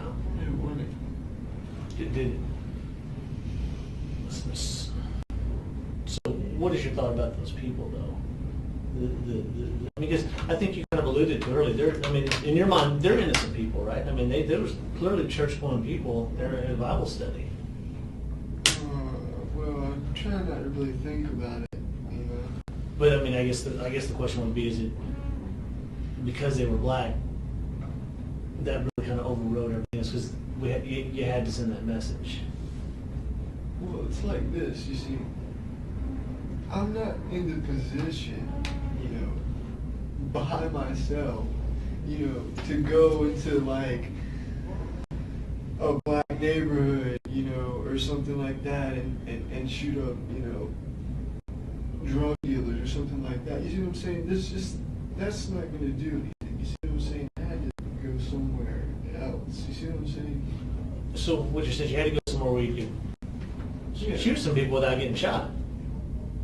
I mean, that right? Right. Even if it, not necessarily that, like, say a black drug dealer would have shot me, but say I would have shot him, that's only one person. You see what I'm saying? Okay, so it wasn't the fact that you could have shot him and he might have shot you. Right. It was the fact that you knew I could shoot more people, like you alluded to or you said earlier. Right. There was several people in that. Do you wish there would have been more people in there? No, because like I said, if that was the case, I would have shot everybody in there. You see what I'm saying? Afterwards, it's just like, that's why I didn't shoot that other lady. I could have, but I didn't. Do you remember telling that lady, I'm going to let you live so you can tell my story? Or something yeah, like that? I don't remember saying that, but, there's really no story. What did she say to you when you said that?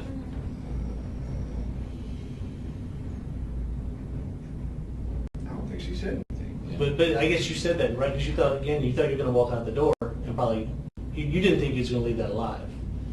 Leave there alive. I didn't really know, I didn't hear anything out there, but, I thought they probably had it out there or something. The police. Right. And did you buy all those magazines at one time when you got the gun? Does two usually come with it, or did you buy the spare? Did you go pick them up as you had money? Yeah, I just picked them up as I had money. And did you give them a shooter's choice also, or? That's what I felt this week. An open heart. I think I got most of the shooter's choice. That more than any particular policy or analysis is what's called upon right now, I think. That form, the ATF form, you have to fill out to get the gun. What a friend of mine, on there. the writer Marilyn Robinson, calls is that the only gun that reservoir of goodness. It's the only gun you've ever known? Beyond and and of you carried another that, kind. kept that with you, or where did you keep that gun before? That we are able to do each other in the ordinary cause of things. Right, but normally, did you always drive around with it, or just like reservoir of goodness. Well, if we can find that grace, anything's possible. If we can tap that grace, everything can change. Did you purchase that weapon for the very purpose of doing what you did last night? Was that the reason you purchased the weapon? No. Amazing grace. I mean, I just wanted a gun, pretty much. Right. Amazing. How long ago was it, would you say, that you actually, just so I could backtrack, I don't want to keep having you go over the same stuff over and over again. I'm just trying to understand, make sure I understand correctly. You said you really never thought about a lot of this stuff until roughly the Trayvon Martin incident, correct? Yes. So when you saw that, you got upset, you started to research. You didn't like how sweet. You seem very well versed and very well educated on black on white crime or white on black crime. You've done quite a bit of research, I'd say the same.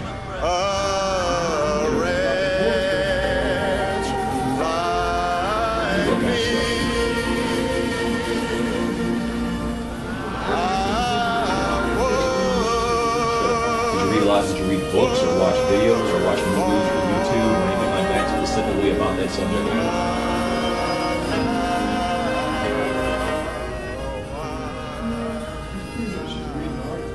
Reading articles. The more you read, the more.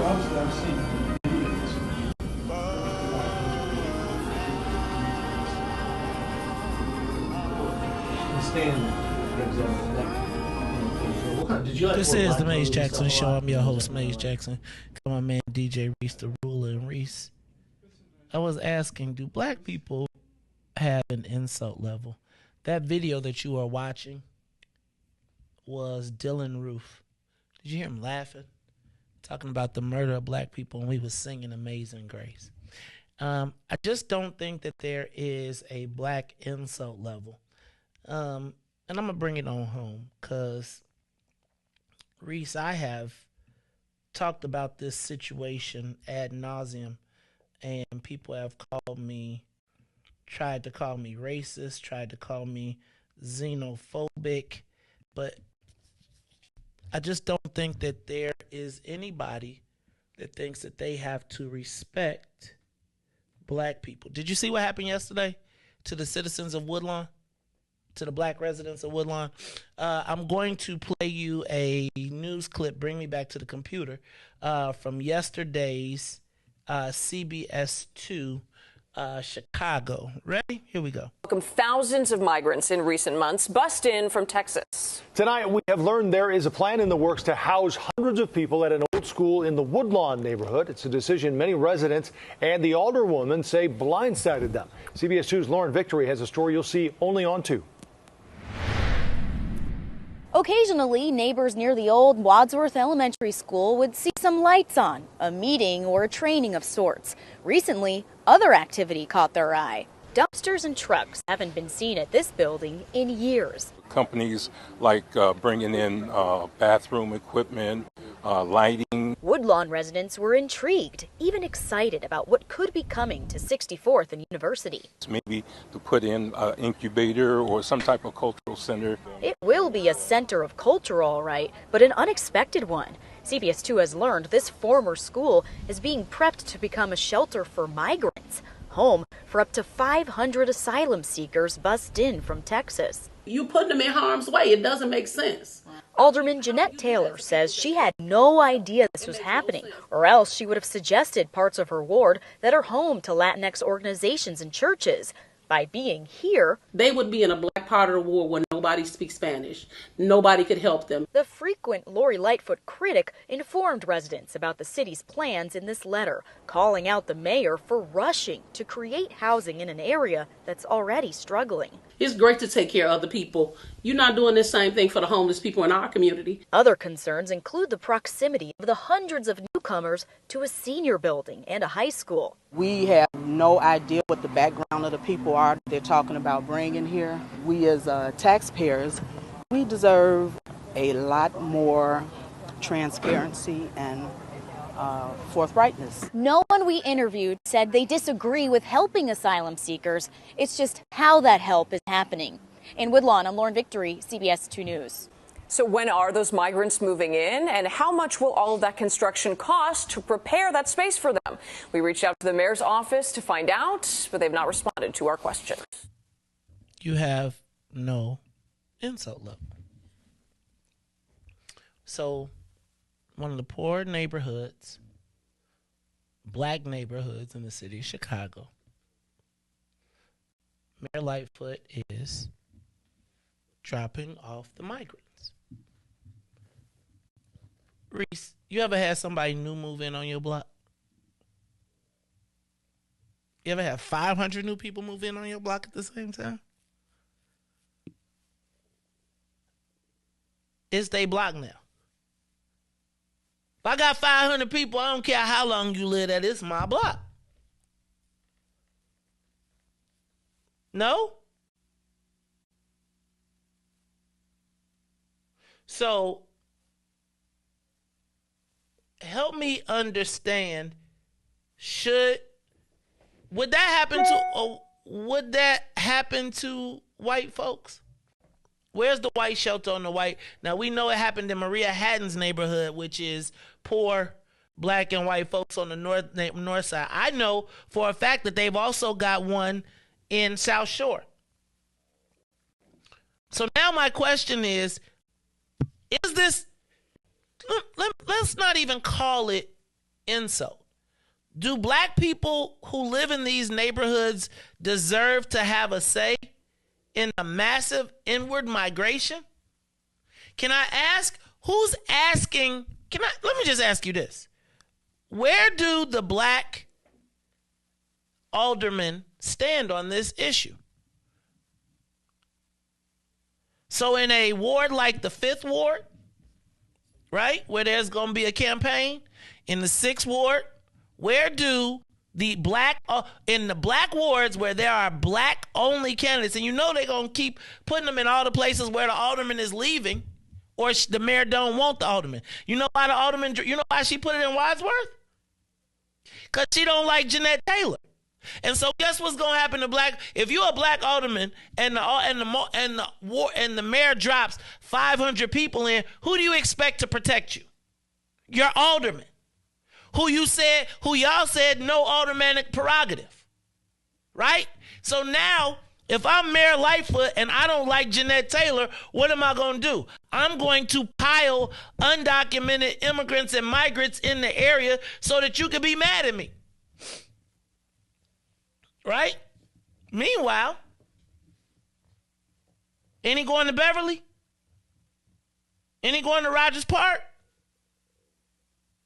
Riis, 500 people dropped off on the block in one joint. And if you do, and here go the other problem. If you drop 500 non-English speaking people in the neighborhood where it's a deck, somebody gonna be like, we got a sweet lick. What y'all doing in this school? Oh, the shorties going, what school are they going to? What school are they going to? Then is what you think safe passage gonna mean now? Now let me ask you this. Who black did the mayor consult when she did this? You know she didn't talk to Jeanette Taylor. Who are the black people that are supporting this initiative? And what are they saying in their communities? Riis, where do those children go to school now? So 500, that's two. Them building that they closed down, they're going to reopen for them and get on their own school. Ooh. Watch. Ooh. I didn't even think about that. What's your insult level? So let me ask you a question. Who's taking the selfie with the mayor when she come? I want to see when the mayor's in your neighborhood and y'all signing petitions. I want, because do you know somebody came to the office the other day with a mayor petition? I ain't going to make no fun of nobody. But they came to the BP1 meeting with a Mayor Lightfoot petition. I was, dear, they done killed us on Facebook. What do we do?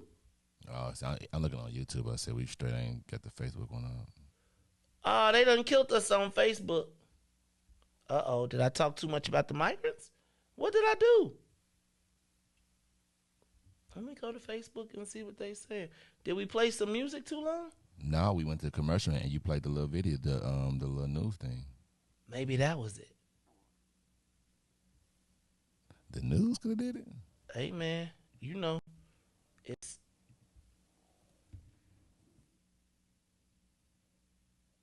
ooh. Ooh. Ooh, they tried to hurt us, Riis. For what, the news? I don't know, man. It's the Maze Jackson show though, but we coming back to YouTube. All right. Dang, but if I drop Facebook, then I'm never gonna hear y'all again. Never gonna see y'all. That's a big platform. It used to be a huge platform for me. But anyway, look, y'all, it's the Maze Jackson Show. Give us a call, 872-259-7474. 872-259-7474. Is your ward a welcoming ward? Will your alderman, will you be accepting undocumented, they're not undocumented migrants. They're migrants. They've been tracked. They documented because they got put on the bus. But does anybody owe us even a conversation? Like, who's in charge of letting black people know, and what's the game plan for the neighborhood? Can 500 people change the ecosystem of a neighborhood? Why are you looking at me like I'm crazy? Can it? Yes. Facebook, we back. Take a moment, share the broadcast if you're over there. But I'm trying to understand, can they move migrants into your neighborhood without talking to you? And then my question is, will black people even make this? Because you know we're going to be forgiving this. Like, is this even something that black people are concerned about? Let me ask a question. Let me back up. Are you concerned about migrants moving to your neighborhood, or is this a positive thing? Because maybe I'm looking at it wrong. Give us a call, 872-259-7474. TNT, I seen you out there. I think I seen you on the show. But I'm trying to understand what's happening and what is your actual issue? Is it that you just don't know, or are you using the fact that they could be criminals as a racist trope? Are you being xenophobic? And should people be concerned if migrants come to your neighborhood? Or is to say, no, you don't want that? Then the other thing I got to ask y'all, oh, Riis, what's the total? How many we said it's 3,800? Yeah, it's a show. Facebook be hiding me, y'all. That's kind of crazy. So hold on. Let me get my calculator. It's all clear. 3,886 times 5,000. Riis, now they're all getting food, shelter, clothing, equals, hold on, clear. 3,886 times 5,000 equals. So we're at $19,430,000 for our new friends at a minimum. How much will we spend? How much should we spend? And quite frankly, I do think it's kind of insulting that, let's see, 500 times, no. Hold on. Let's say 500 times 5,000 equals. So just think about this, Riis. They're going to invest a minimum of $2.5 million. $2.5 million is going into that shelter. Give us a call, 872-259-7474. Is this an issue that we should be talking about? Or are we just going to be quiet about it? Because guess where it's going to go? The 5th ward, the 6th ward, not the 7th probably. It won't happen in the 8th ward. It'll happen in the 9th ward. It'll probably happen in the 10th. Then it will probably go to, let's see, does the mayor like Stephanie Coleman?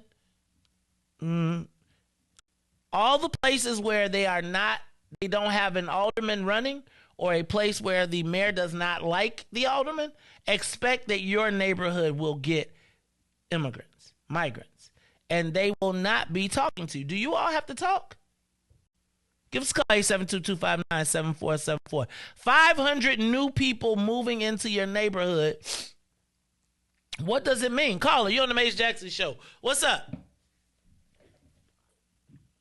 What's up, man? What your name is? Your name is? Hey, I got to get ready for my Christmas presents because I'm about to be shopping early. So if y'all don't know, y'all better get y'all some Robert Patrice designs real quick. I need me a new fresh jacket, too. I'm going to talk to you about that for Obsidian. But it's all good. Okay. What's up, sis? So, I personally, I live in a 6th ward. You know that.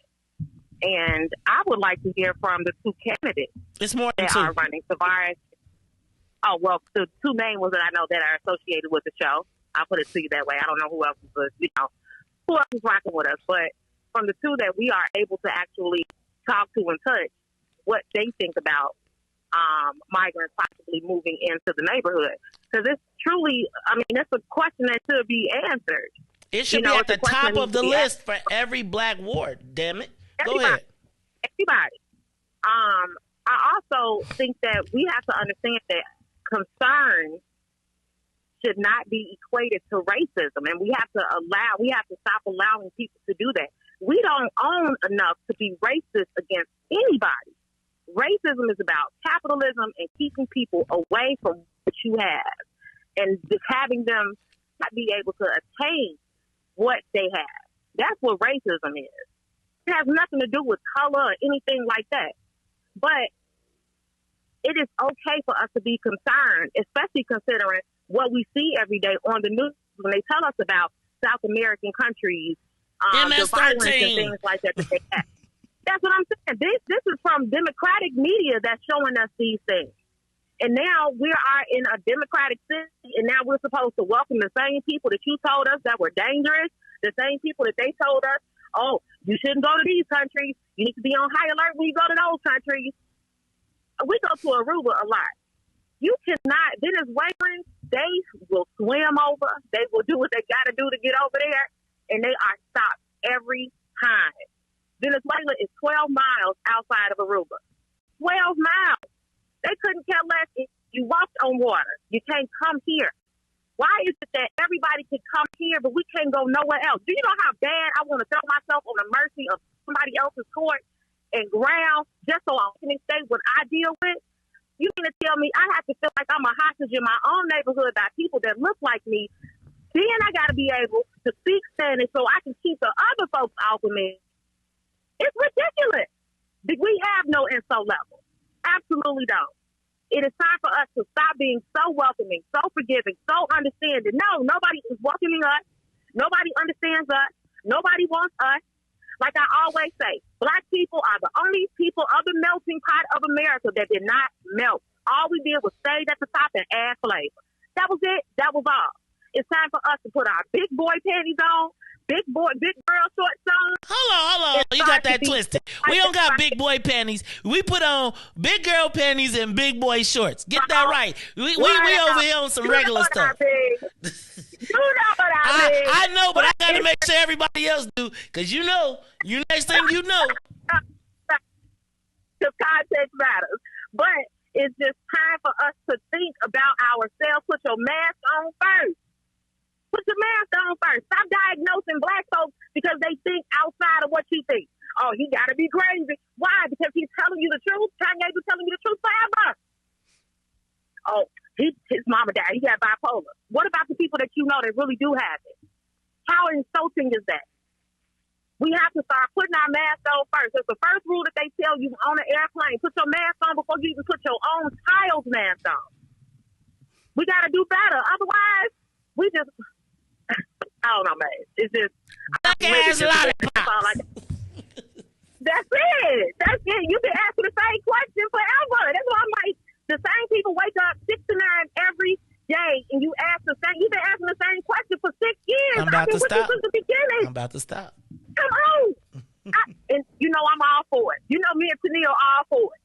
Put them on tape. now. Make them pay for it. I love you, man. I appreciate you. I love you too, sis. Look, man. Who you think gonna be the black people outside telling us this is a good thing? Which preachers will be the black This to me is a unifying moment, right? Where do the aldermanic candidates stand on migrant communities being dropped off in black neighborhoods? Anybody? If you are a candidate in the 6th Ward, I would love to hear from Tavares. I'd love to hear from Patrick Brutus too, right? Those are people associated with our brand. Now, they probably can't talk to us because, and they'll get labeled. Riis said yesterday, we can't really be too pro-black in the real world because then somebody will hold it against you, right? But you running for an alderman of the 6th Ward, not alderman of the city. And I got to ask, does your alderman support this? Caller, you on the Maze Jackson Show. What's up? Caller, you there? Good morning. Good morning. Hello? Can you hear me? I can. Hi, this is Tracy. Hey, hey, Tracy, talk to me. I think we synced you on. Synced you. Go ahead. You did, but as they do, anyway, people say a lot of stuff and they take one thing and that's what they do. But I just want to share real quick. When I first heard about it, I didn't know if it was true or not, so I did what I thought was the right thing to do, which is call 311, non-emergency line for information.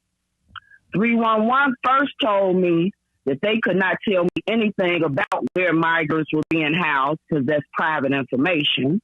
And I said, but I'm a taxpayer, and if this is happening in my community, I have a right to know about it.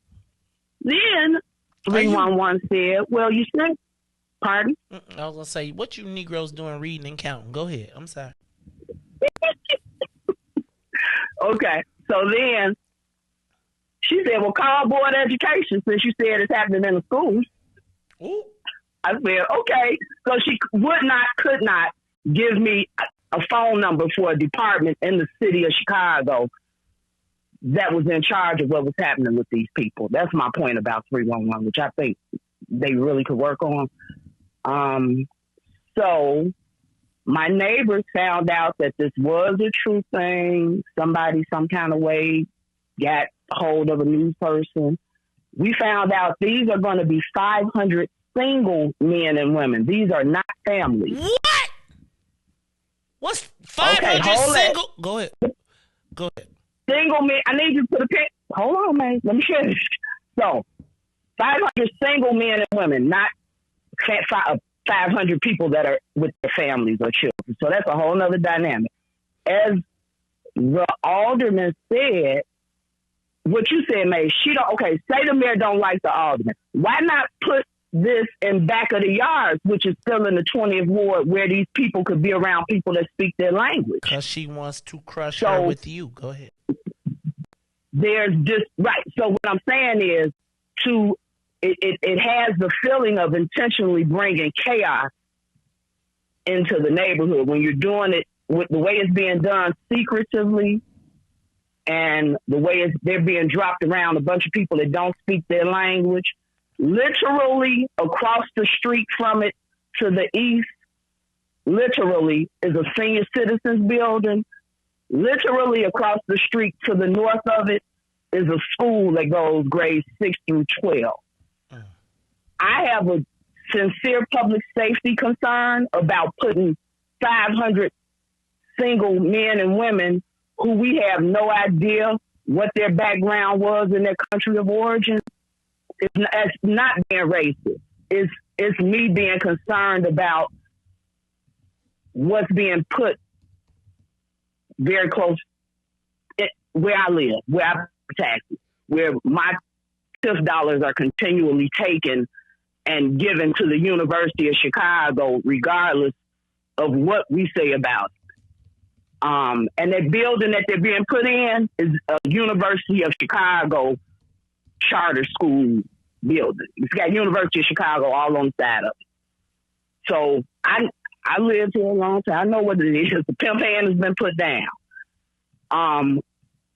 My thing is we need to mobilize about our public safety concerns about dropping 500 single men and women across the street from a senior building and across the street from a school. And you're right, Tracy. I'm sorry. No, don't be sorry. Okay. You're right and I'm gonna let you finish. I think you're right, because if we do try to mobilize around anything else, they're going to call it racism. They're gonna call us xenophobic. They're gonna say we are not a welcoming group of people, etc., which I'm not necessarily wearing any of these labels anymore, but I do think that organizing around public safety issue and a public safety concern for both them and us, even though I don't feel like we need to be protected in our own neighborhoods. Dang it. Go ahead, Tracy. I'm sorry. Yes.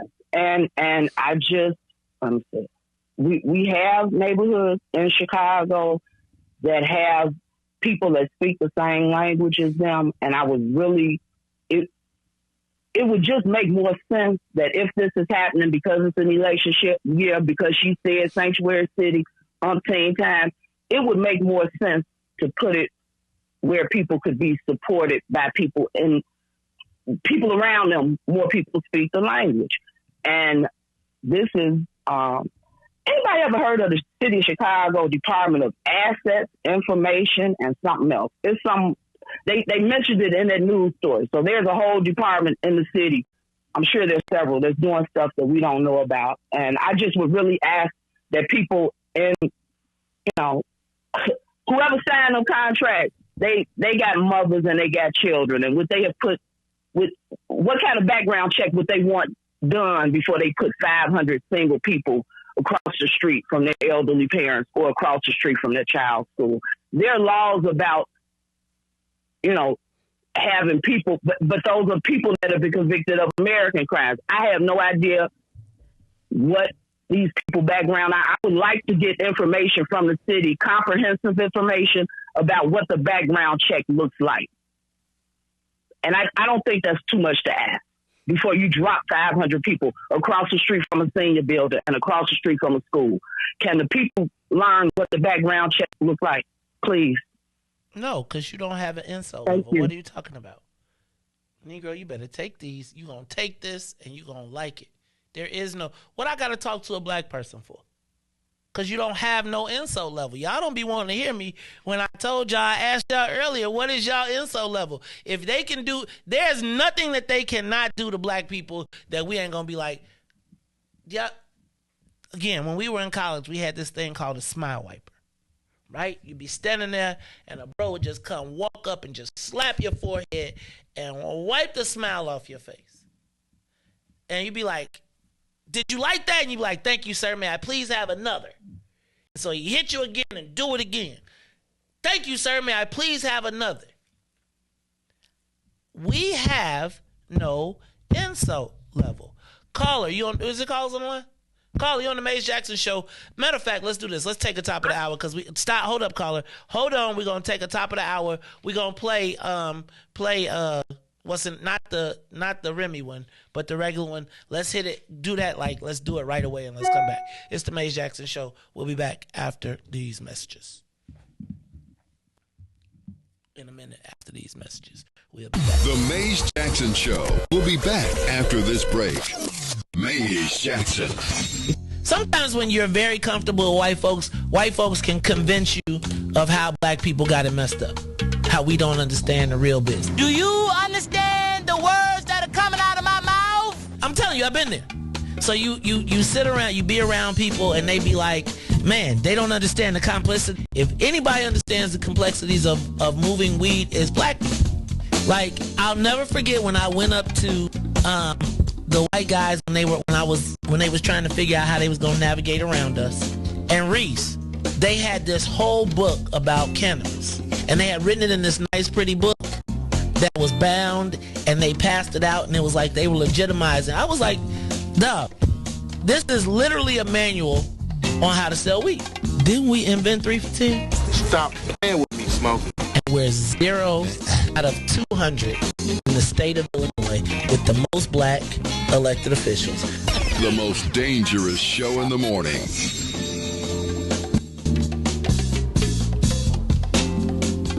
Back to the Maze Jackson Show. You are listening to the most dangerous show. This is What's in It for the Black People Radio. Maze Jackson. Maze Jackson, the most vociferous advocate for black people in the world. For Ruthie Moore, for Ty Stroger, I am the host of the Maze Jackson Show, asking every single day, what's in it for the black people? And if you don't like it, you can still tell them Maze said, Mayor Lightfoot, man, we ain't accepting that. We ain't accepting that. Let's go. Yeah.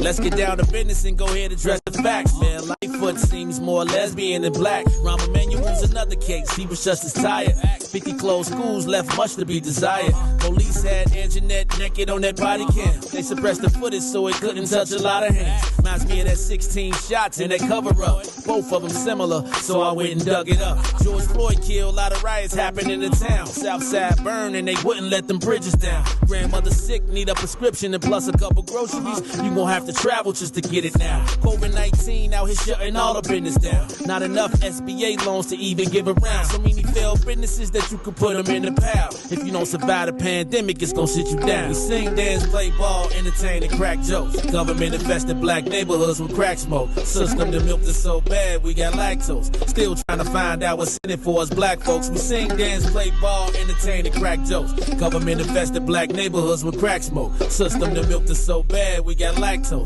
Still trying to find out what's in it for us black folks. Shout out to Willie Wilson, hope one day you get to send it. We need some different players in the game to handle business. Too many shady characters like Madigan and Blago. But when you really break it down, it's typical Chicago. City full of gangsters, it's what the land was built on. Same streets with hood legends, DNA get spilled on. Carjackers out here lurking, trying to get they steal on. Looking for a block to put them Hellcat wheels on. Lenders give bogus appraisals a red line. Car crackers out here getting minimal fair time. And I'm concealed carry, I stay with the pipe. But Illinois gun laws giving minimal rights. Stay up on the swivel, make sure I'm moving tight. Check all of my mirrors when I pull up to the light. Pick my homie up from out of town, man, he caught a flight. He was hella nervous, told him, shorty, this is a way of life. We sing, dance, play ball, entertain, and crack jokes. Government infested black neighborhoods with crack smoke. System that milked us so bad, we got lactose. Still trying to find out what's in it for us black folks. We sing, dance, play ball, entertain, and crack jokes. Government infested black neighborhoods with crack smoke. System that milked us so bad, we got lactose. Still trying to find out what's in it for us black folks.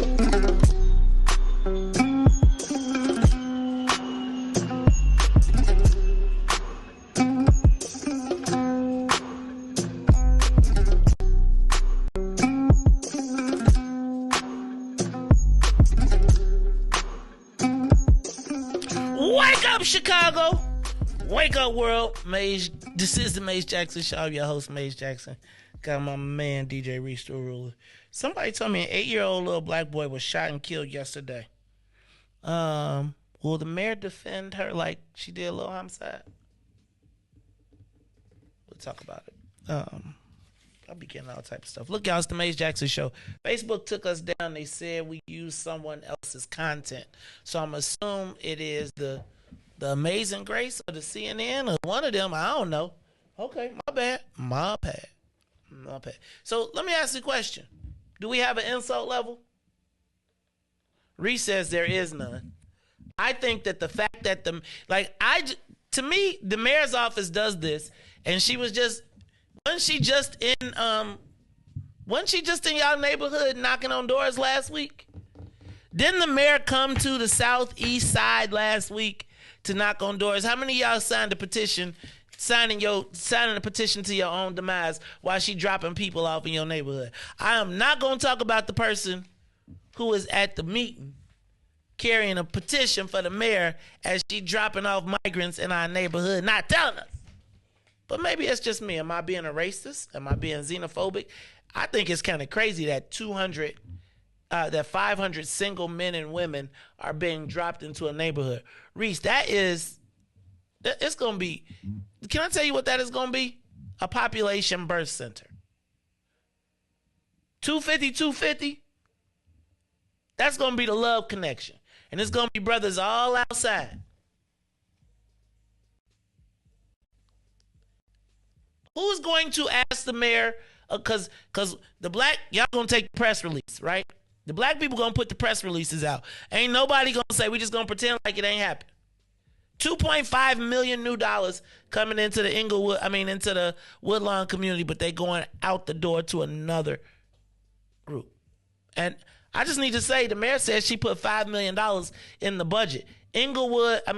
Woodlawn alone took half of it. But y'all gonna act like y'all don't know about that. It's the Maze Jackson Show. And I think it's important to note that she didn't put it in Back of the Yards, because Back of the Yards does not see the migrant population as them. If that was the case, they would let people stay in Mexico, right? Caller, you on the Maze Jackson Show. What's up? Caller? Good morning. Hi, this is Katie. Katie from Ashburn. What's up, Katie? President of the phone club. What's going on? It was a slap in the face to the alderman over there that she did this without discussing it, and this is horrible. But my brother told me, he lives in Nashville. He told me that he has to leave the bank that he goes to because the Mexicans now control the bank. And so when he goes in the bank, they look at him. You mean, you don't speak Spanish? What's wrong with you? You better get to the back of the line. So he's leaving this bank, going to another bank, and he says, this is blacks in the United States. They let all these people in, and, we just got to be ready to defend ourselves and also to strengthen our people in education and the goods and services in this country. We deserve, we should be first in line to get anything that we need for our happiness and survival in this country. And, who got the money, who got the contracts? Should any black people get the contracts to bring in merchandise to this school? The toilets and electricians, and to hire any black electricians to go and reconfigure this place. So we have to be on top of all of that. Where is the money going? And like, she didn't discuss it with the alderman, so that's disrespect to me. And no, I will not be taking any more selfies with with the mayor. But you see, what the selfie that I took, I didn't splash it all over everything, because I knew that this is just it. This is not. I'm not proud of this, because I would not be voting for her, definitely. That's what I have to say. Bye-bye. That's my Katie from Ashburn. Am I racist? Is it racist? Hey, Riis. I do think, though, real talk, that is going to be a lot of exotics over there. The shorty's going to be outside like, hey, mommy. You know what I'm saying? It's going to be a lot of children up out that area. There's going to be a population explosion over there. And you're right, because especially since they migrants now, so they trying to intertwine, have some kids. They go, man, become right, so they can vote. Amen. Maze Jackson Show. Anybody else on the live line? Y'all ain't tripping. Y'all don't have an insult level though. Like, the mayor came to she was in check this out, Reed. The mayor was in the same ward the same week getting signatures in Washington Park. Regina told me she was in the 20th ward. So imagine she in Alderman Taylor's land. Riis. You know what? Do we need to check on my brother Andre Smith? Because Andre been on the front lines in the 20th ward for a long time. And somebody told me we got to check. Can we check on Andre after this? But look, y'all. Or should we all just be quiet? Should black people even say anything? Like, I see Tracy. I think Tracy might just be whining. Right? She's being xenophobic. Now, I do think it's a challenge. Like, we can go, like, when I'm an Experian, and Experian, if a sex offender moves on the block, they tell you. Or what's in the range. Do they check them for that, Riis? Do you know? How would they know? They got to get their records. They got to go get their permanent school record or something. You think that's part of the background check? Do they check them for public health stuff? No. Like COVID? They probably check them for like COVID and stuff and make sure they can stay in the same building. But, you know, them people have made them a new name, new identity. No. We ain't got no insult level. Y'all go, man.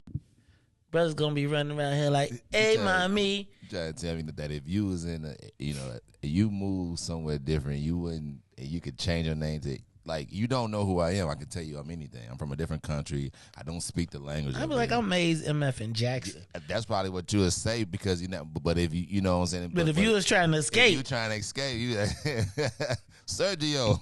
You Sergio. Now you ain't. You know what I'm saying? You just change it. And you looking for a start. You know, I'm telling you, I have a lot of friends and their grandparents, and they have admitted, like, this is my original name. You know what I'm saying? I came to America and got a, new name. And so it's common. So, like I said, like, it wouldn't amaze me. Like, where could you get them records to hide them? You think they checking 500 people background records? Now, they just saying these people need help. They saying put them in. Ooh. They need help. They say, we wouldn't keep them in our neighborhoods. We give it to the coloreds. They're animals anyway. So, like I said, we just got to look at it, man. Yeah. But and they going to get a city key card. Right? So they get their city key card.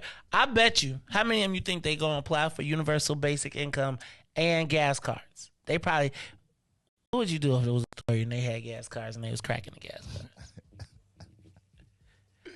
Now, I'm going to tell you who should be talking to those people right now, though. Anybody thinking about running for school board. Tavares says that he's going to be releasing a platform statement. He's been talking about this. We want to hear from Patrick Brutus, too. I want to hear from every black candidate where they stand on undocumented migrants being moved into their neighborhoods. I think that's a fair question that anybody running for alderman, sitting or not. So do you understand why we need a black Congress? See this right here? Because we have heard no one speak on this. And if you speak on it, you're going to be a racist xenophobe. Unless the black... No, seriously. I know you are. That's what I understand. It's the way that today's life is living. I mean, it's like 500 people on your block, though, Riis. Do you know how black people be when one new black, they be like, you gonna cut your grass? They gonna tell you these people need saving.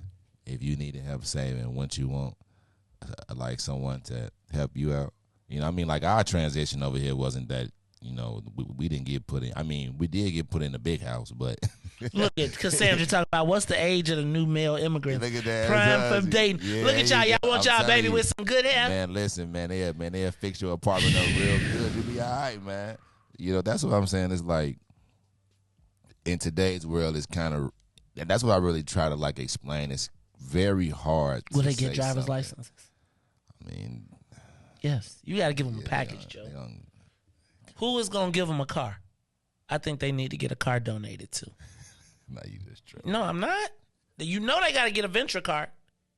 How they going to get around, bro? They got to give new coats, winter boots, new wardrobe. You know how they usually do like vouchers that they let them go to like the Salvation Army and pick up their clothes and all that. What?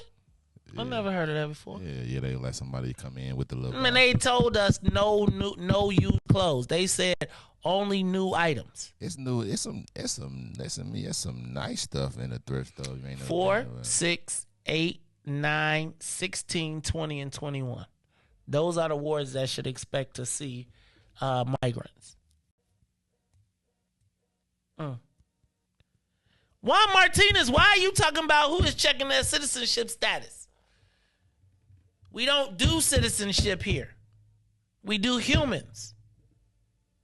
And if they make it past the border, fam, they just got to get here. It's the Mays Jackson Show. Anybody on the line? Call it. Give us a call, 872-259-7474. Do we have an insult level? Should black people even be concerned? Or if we say something about people being put in our neighborhoods, will we be considered racist? What you got for me, caller? Am I a racist? Xenophobe?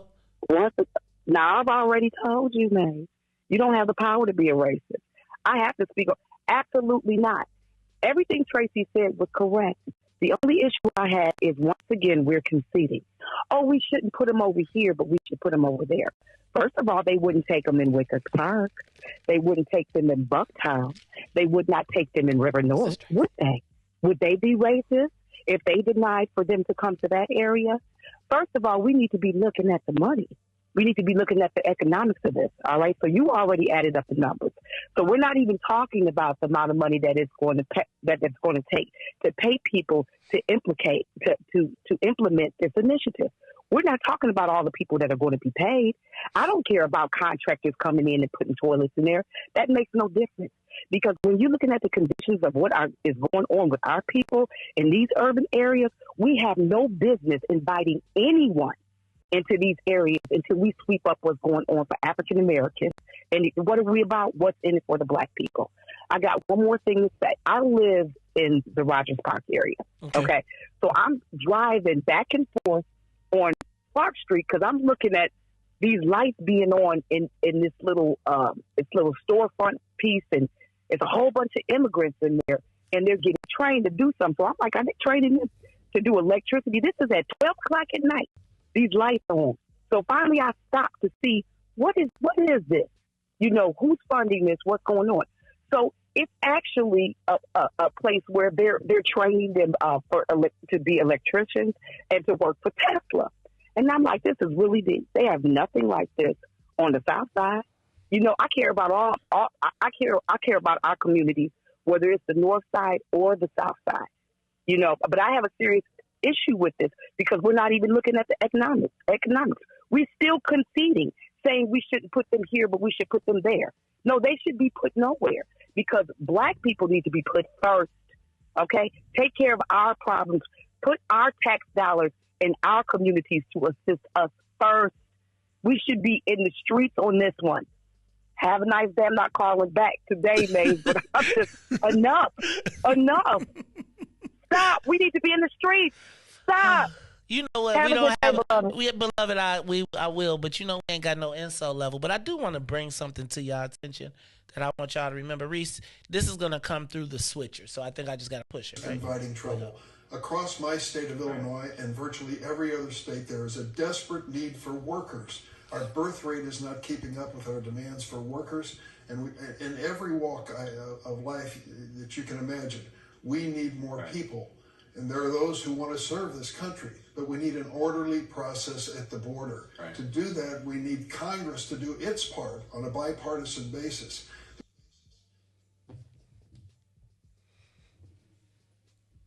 I don't think that it is coincidental. I think it's an essential part of destabilizing the remainder of our neighborhoods.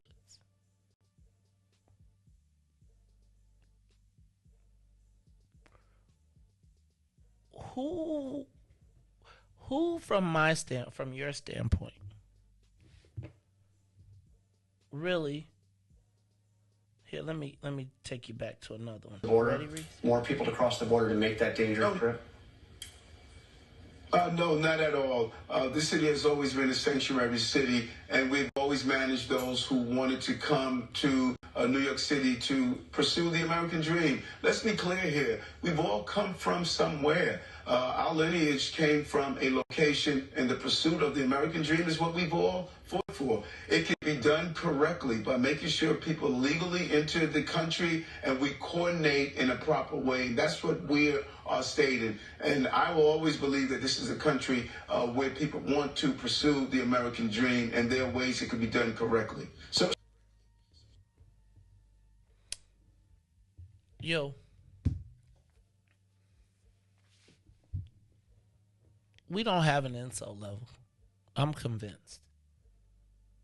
I think anybody can do and say anything that they want, and we rolling with the party line.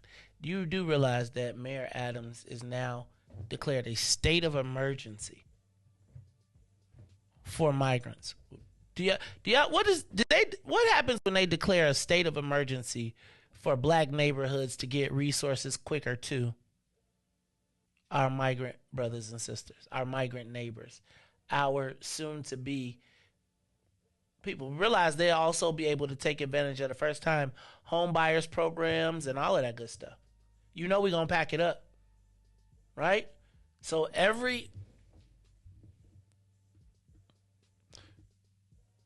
New York City declared a state of emergency. The mayor, and I want to know, did they declare a state of emergency here in Chicago so that they could rapidly, and I think they did declare a state of emergency, which is why they're able to then deploy unlimited resources against building out these schools and places to get them ready. Let's check that. Did they declare a state of emergency? Pritzker. State of emergency. Migrants. Let me just check real quick.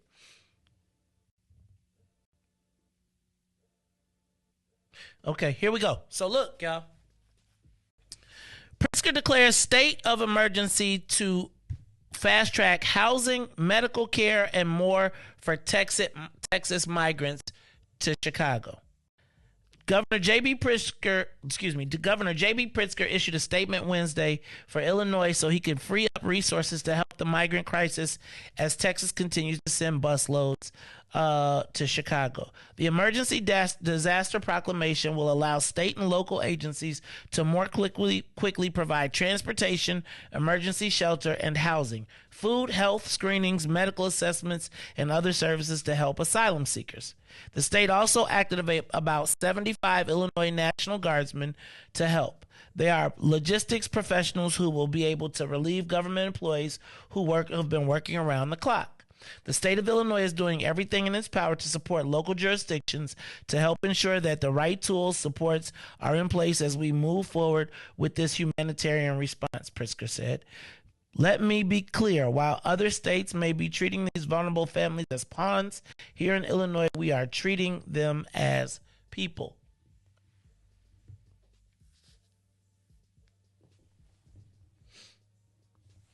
Matter of fact, let me show you the picture so we can visualize it.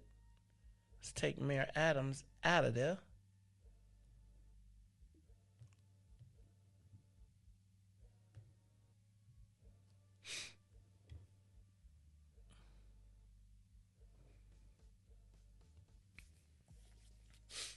That's them. At the press conference, Tony Preckwinkle, chairman of the party, but the two black women are two most powerful black elected officials in the state. They're not with us. Let me ask a question. Does Tony Preckwinkle, what Southland communities will be the houses of undocumented immigrants next? Because you know what else, Riis? It's an opportunity for them to give millions of contracts out to their friends. So let me ask, what Southland suburbs, what black mayors are going to be taking in these these documented migrants? And what other wards does the mayor have plans for? It's the Maze Jackson Show. People call it. Nobody don't care about it. Y'all, we don't have no voice. It's the Maze Jackson Show. What's up, caller? Caller? Good morning, Maze Jackson. Byron here. Byron, what you? Byron, you finna whoop on us. What's I'm up? gonna keep it short. It's over. It's over for the Negroes. It's over. Yeah, I've been warning these Negroes a long time. They just sit back and relax and just wait for it to happen. There's criminals and everybody. The cartels are sending their people over to set up shop. The cartels are sending their people to set up shop, and you know Chicago is the middle of the hub of all the country, right? Where everything get distributed from. Including the dope. Those neighborhoods are going to see. Well, I didn't want to say that, but that's what it's going to be. All that fentanyl and all that stuff is going to be distributed. This is going to be the hub. Those black people that run the community, it's going to spread out. And all the little black Negroes going to have to leave out of here. Just like California, right? Mexican Waters War. That's where it started at, right?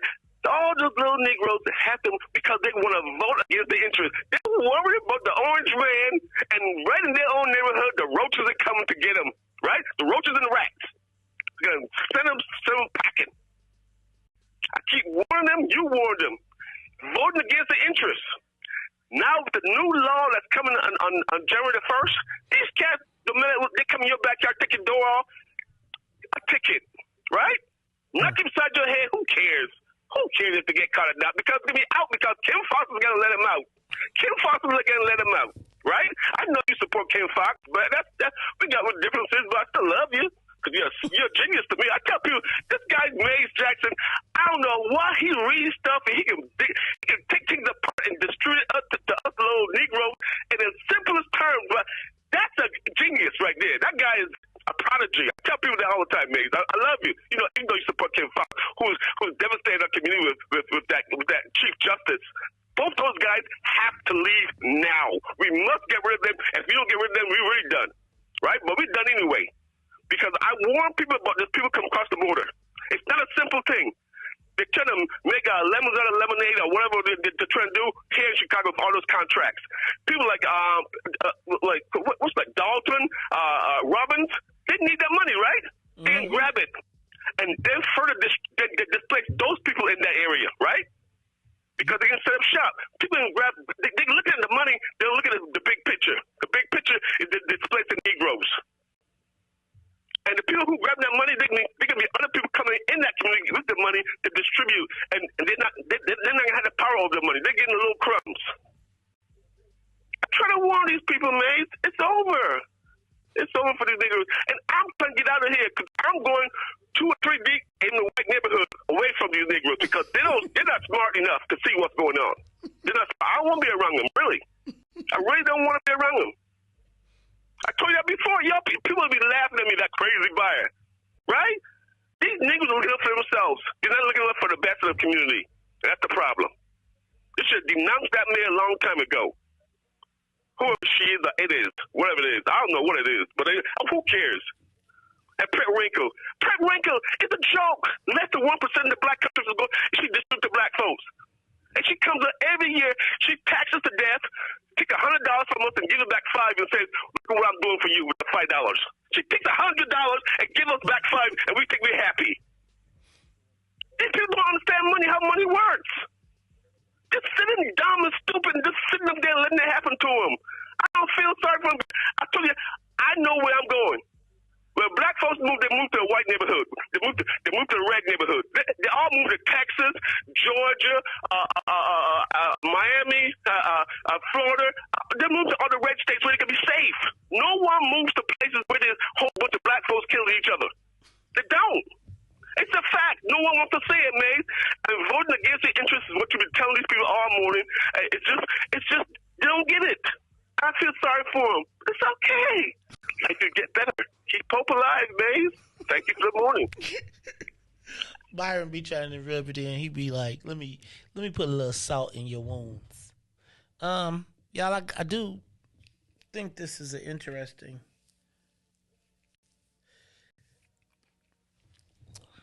So do you remember Joliet? Yeah, I remember a story about Joliet and they built the sex offender house on the block. Remember? You remember me telling the story about in Joliet where the people went to the town and a company bought a apartment building on the block and they moved in 6 male sex offenders on a block that had a school and all the parents was like, how you gonna put the sex offender house on our block? And then there was this thing that said, well, they have a right to housing. And it was like, yeah, but who did you talk to in our neighborhood that says, like, what makes you pick where? And I am going to tell you, you put people in places where you don't care what they think. Look, y'all. The migrant issue is coming to a neighborhood near you.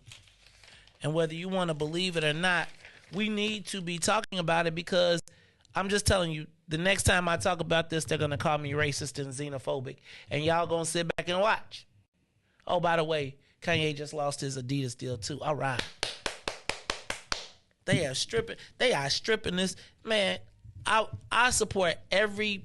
Next thing they should take every. I hope Kanye loses every dollar he ever made. I hope that they make him walk. I hope that he has to walk in shame in front of white people and tell them that they are right and he is a racist and a vile person. And I want us all to stand around and clap. We should all be celebrating Kanye's demise. We should. That he should not have whistled at that white woman. I'm telling you, I'm so grateful that Kanye is finally getting put in his place. It's great. It's excellent. I love the people checking him the way that they are. Cause we wouldn't check him. So it's like you know like here's what I feel like. I think that we as black people with no insult level will get more rewards for celebrating Kanye's demise. And I'm with it. Forget him. I'm glad he lost his Balenciaga deal. I hope they don't play any of his music on the streaming service. He's worse than R. Kelly. Man, he is more vile than 64 dead ops. As a matter of fact, I don't think that Kanye West could have done anything in the world more offensive, and he deserves every single loss that he takes. I'm glad. I hope he never sells another pair of Adidas. I hope he never gets another endorsement deal. I hope that ninja learns his lesson. Matter of fact, I think they should take his ass out and flog him. No, real talk. What you mean trolling? I think man, please. Kanye is a detriment to the mentality of any young person. He is influential and his viewpoints must be destroyed. No, lynch that nigga. I'm trying to get on. What are y'all talking about? Lynch Kanye. Kanye is a threat to the decency of the country that we are. I'm bringing the firewood and the rope.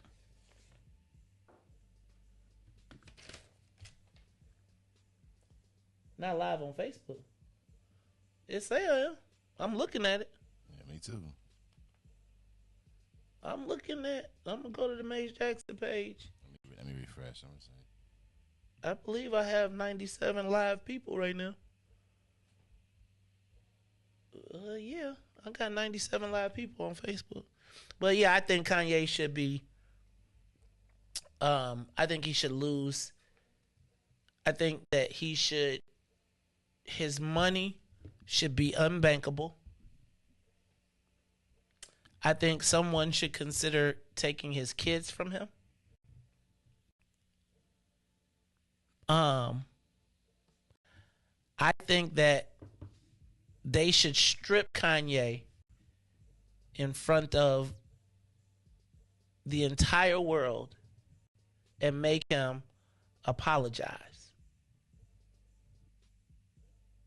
I think he should be banned from the music industry for the next 3 to 5 years until he learns. And I think he should go see this new movie that they got coming out this week.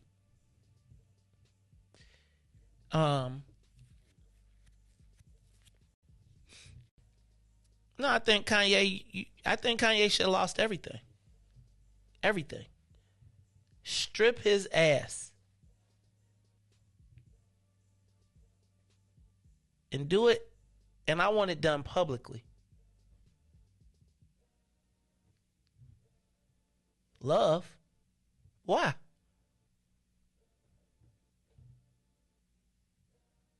I just want y'all to see you see how y'all upset? You see how that sounds? That's what you sound like. Like, I think about that. Like, when you think about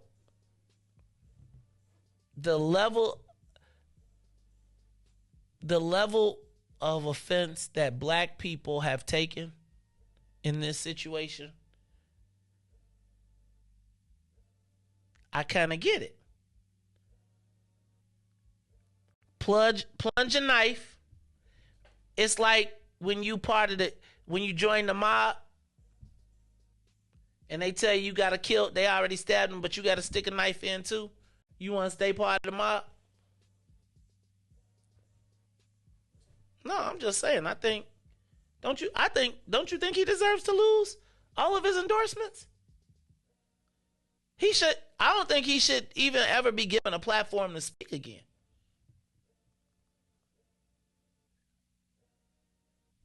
Right?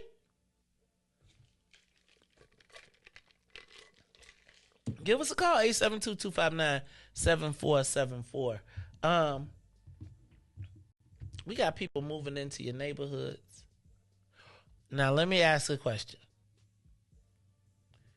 Who is going to make money off the people who move into your neighborhoods?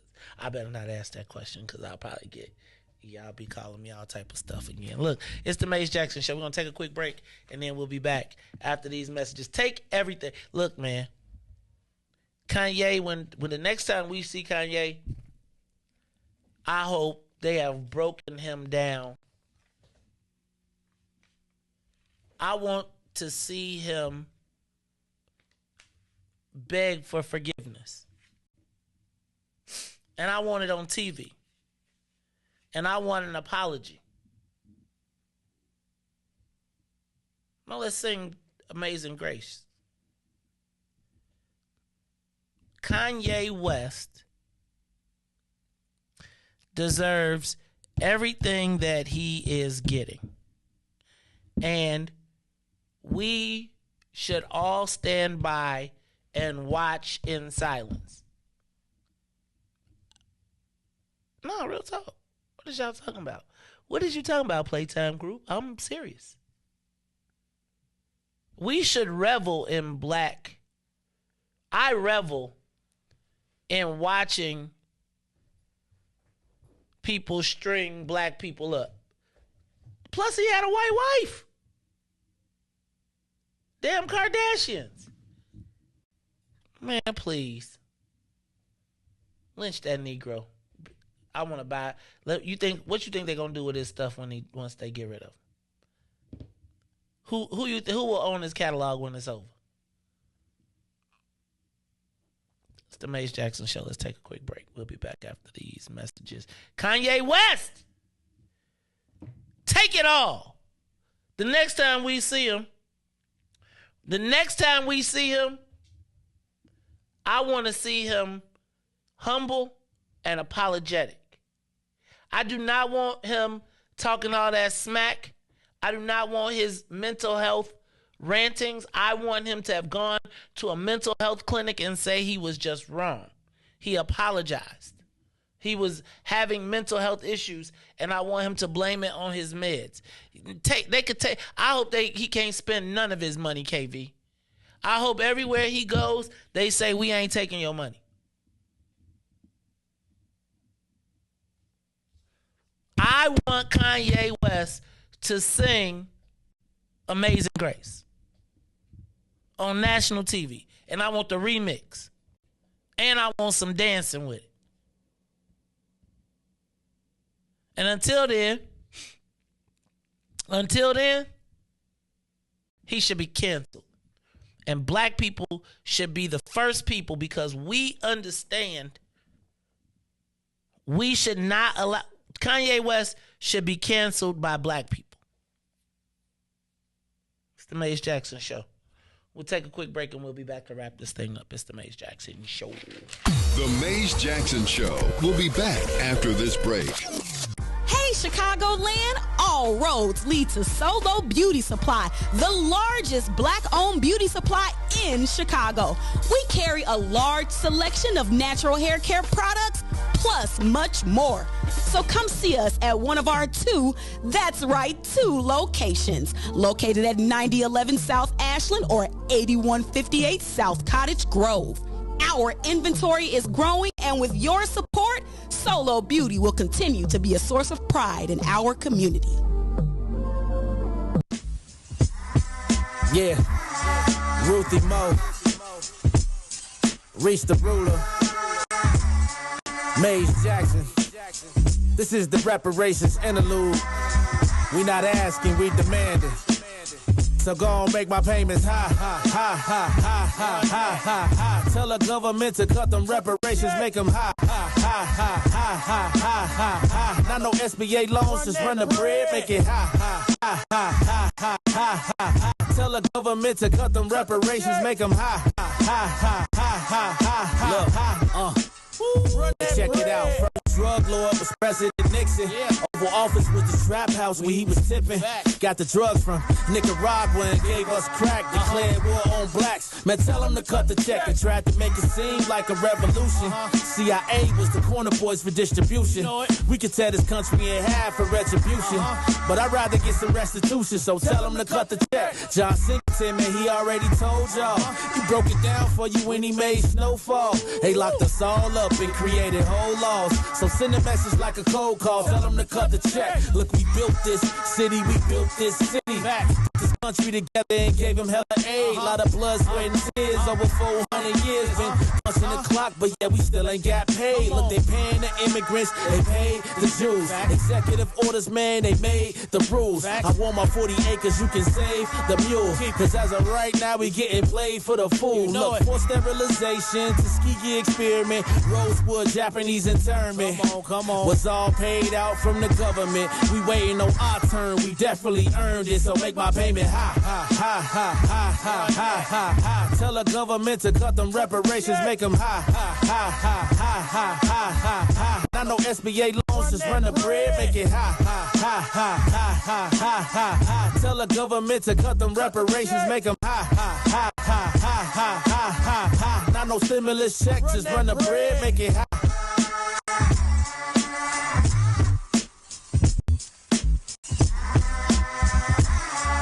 Yeah. You are listening to the Maze Jackson Show. I'm your host, Maze Jackson. That's right. We hate Kanye on this station.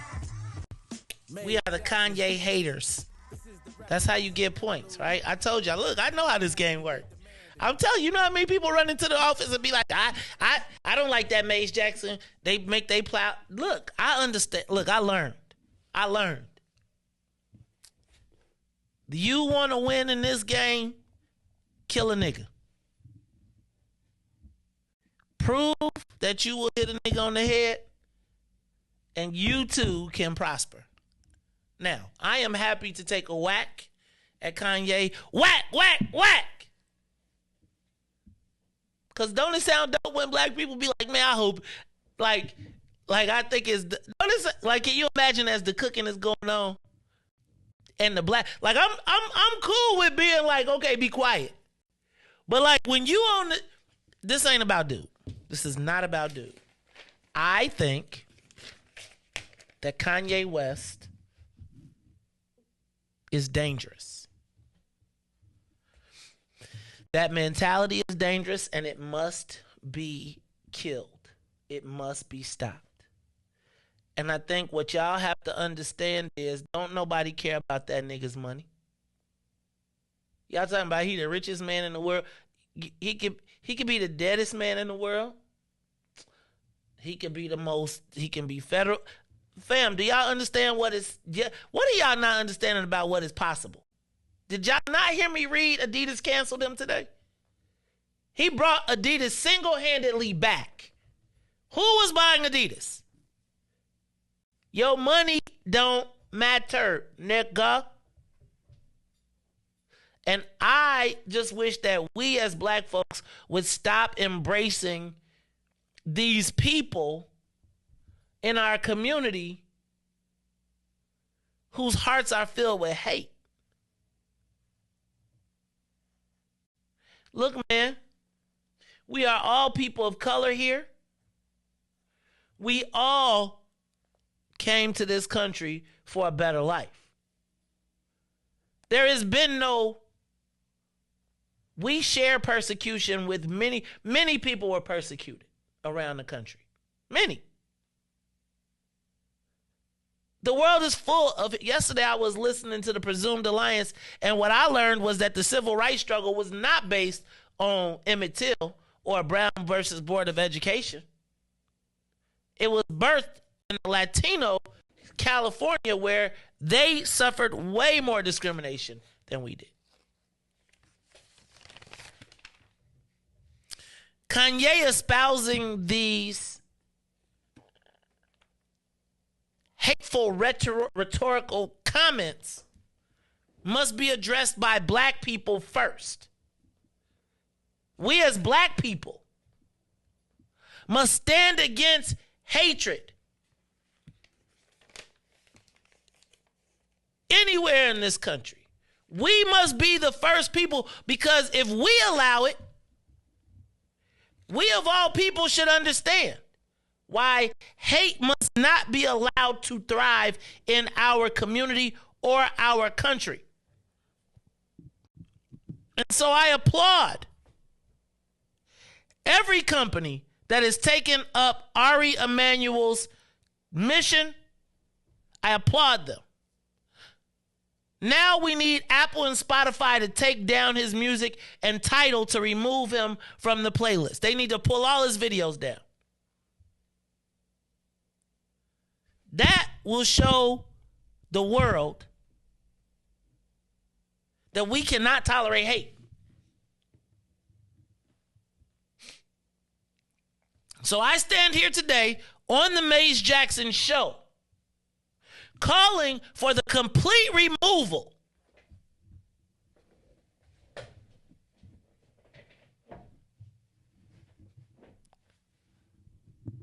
of anyone who has espoused racism, bigotry, anti-Semitism, anti-LGBTQ sentiment.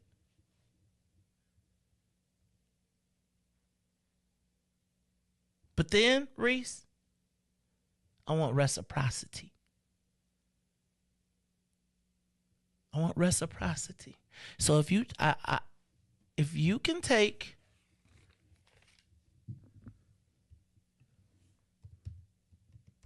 if we are going to, as my dear friend Tamiko Holt says, if we're going to talk about it, let's talk about it all. So now what I would like to see happen in the city of Chicago, where there is already a law,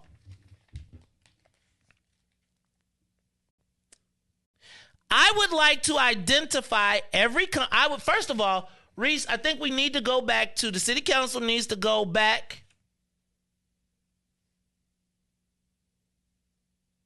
and revisit the ordinance by Alderman Dorothy Tillman that says that if your company has ties to slavery and does business in Chicago, then you must disclose it. And at the point in which it is disclosed, I want the same you see how y'all was I want the same response. So now if your hedge fund, if your bank, if your organization has benefited or profited from slavery, if it was your grandma, your great-granddaddy, if you owned a ship that transported slaves, I want the same damn thing. I want Ari Emanuel standing on TV talking about we must end. Okay, so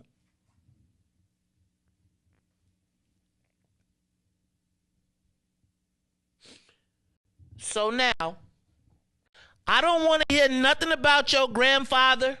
I don't want to hear I don't want to hear no excuses for me, Ma. I don't want to hear about it was no different time. If you got racists in your family, we want you cooked.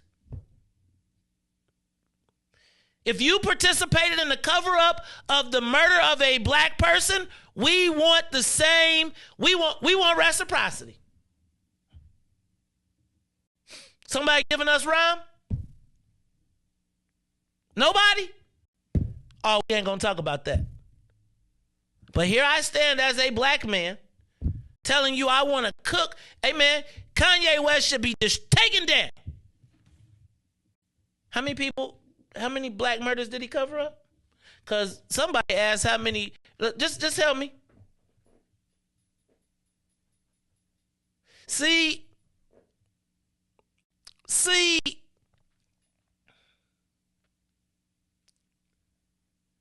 Do y'all see how I sounded jumping on that bandwagon? Y'all was like, what is he trolling us? What is Maze? No, oh no. That's how I hear all. Look, fam, that is the epitome of not bringing rope to the fire. So all these niggas around here running around talking about whatever. I don't care about the Kardashians. Because can I tell you what? They all saying cook that Negro. Now, cook them. But fam, when we start cooking, don't be telling me about how many people apologized for Ron? How many people made an excuse for, you guys, find me 16 shots in them. Go find me 16 gunshots. And I want to know, where was the outrage? See,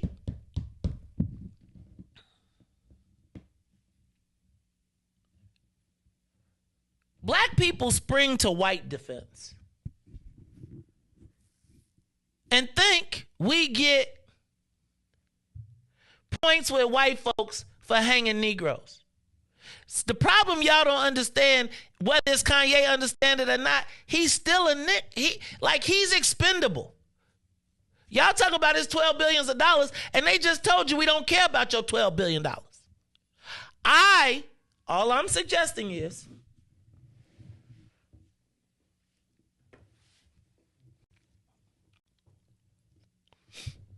if we are going to end anti, then let's end it all. So what I got to ask you is, so now what we got to do is we got to start going through all of these organizations and all of these groups and all of these people and saying, where's your black people? So I'm just saying, somebody can come over here, look on our paper, tell us, scratch up our paper, and then go back to their neighborhood.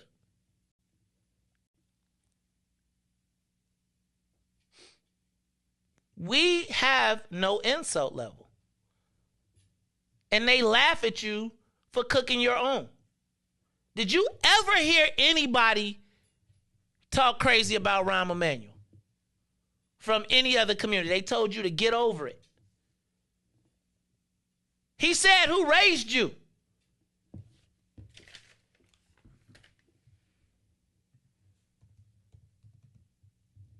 And we was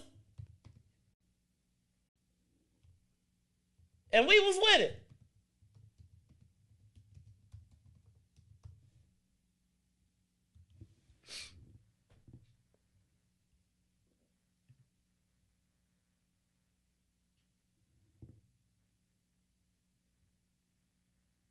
Yeah, look, I can't find it. But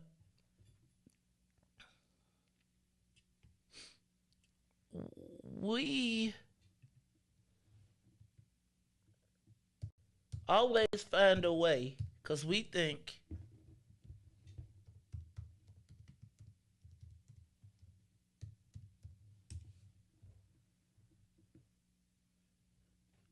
I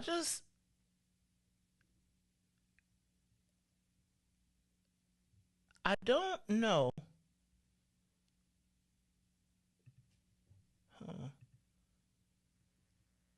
Riis, give me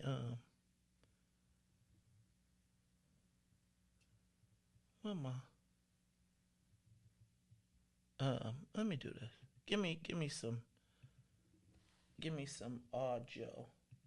From the computer? Yep. I want to bring something back for you, because what happened on my watch, the innocent loss of the life of a young man, and a systematic breakdown system that was supposed to safeguard the protection of life. That didn't happen. I wasn't on the scene, obviously, but I am the mayor.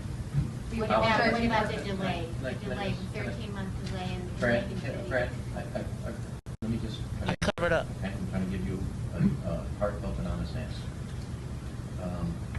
So I was apologizing for what happened on my watch. I take responsibility not only for that, but to also fix it. I would also add to you, Brad, the apology was also for the beginning, not just for what happened, but the beginning of the process of healing. There's one thing to fix it, and there's also another thing to address the healing that the city needs to go through. And I wanted, what I said is an apology to cover that more. You apologize. What happened on my watch, the innocent loss. Look, y'all.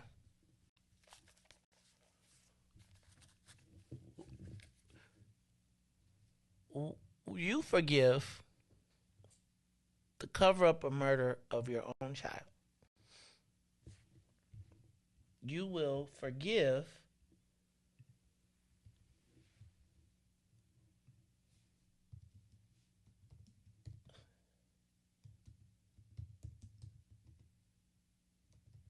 because it's been a minute.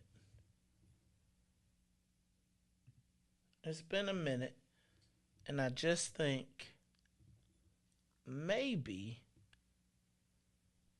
it's the challenge for me with a lot of these things, Riis, is it be the audacity of who got the audacity to say what. Like they forgot what they was on. So I'm going to just give you a quick reminder of why I don't believe we have the insult level. Like, dude came out, and here we go. This is body cam footage. I don't know if you remember this. You all saw it. This is the video of Laquan McDonald, and it's been a minute. And so it's very easy sometimes for us to forget who we're dealing with. And so if we canceling anybody, then we need to cancel everybody. Remember this brother walking down the street? 16 times. Look at the smoke jumping off his body. Body jerking.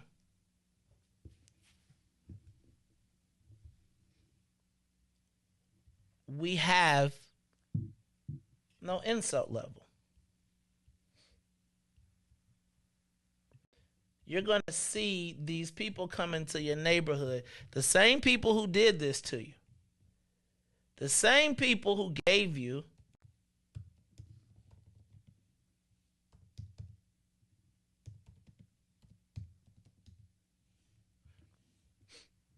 and I just want y'all to remember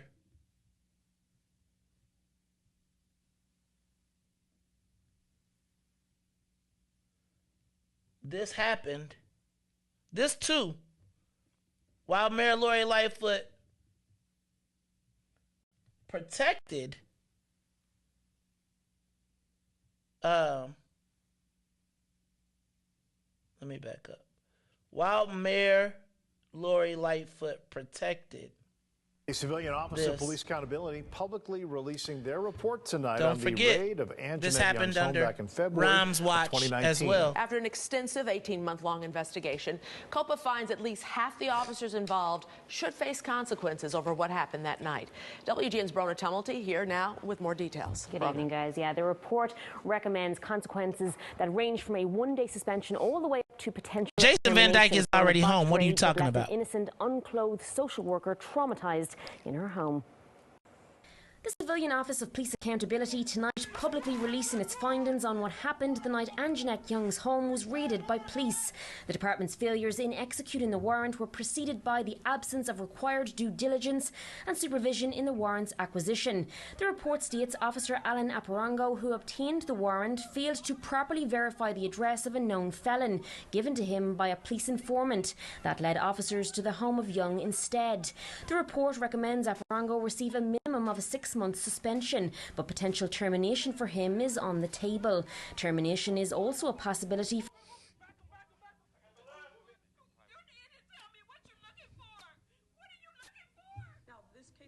Litigated in federal court. The federal judge put in place an order. There's allegations that she has violated that.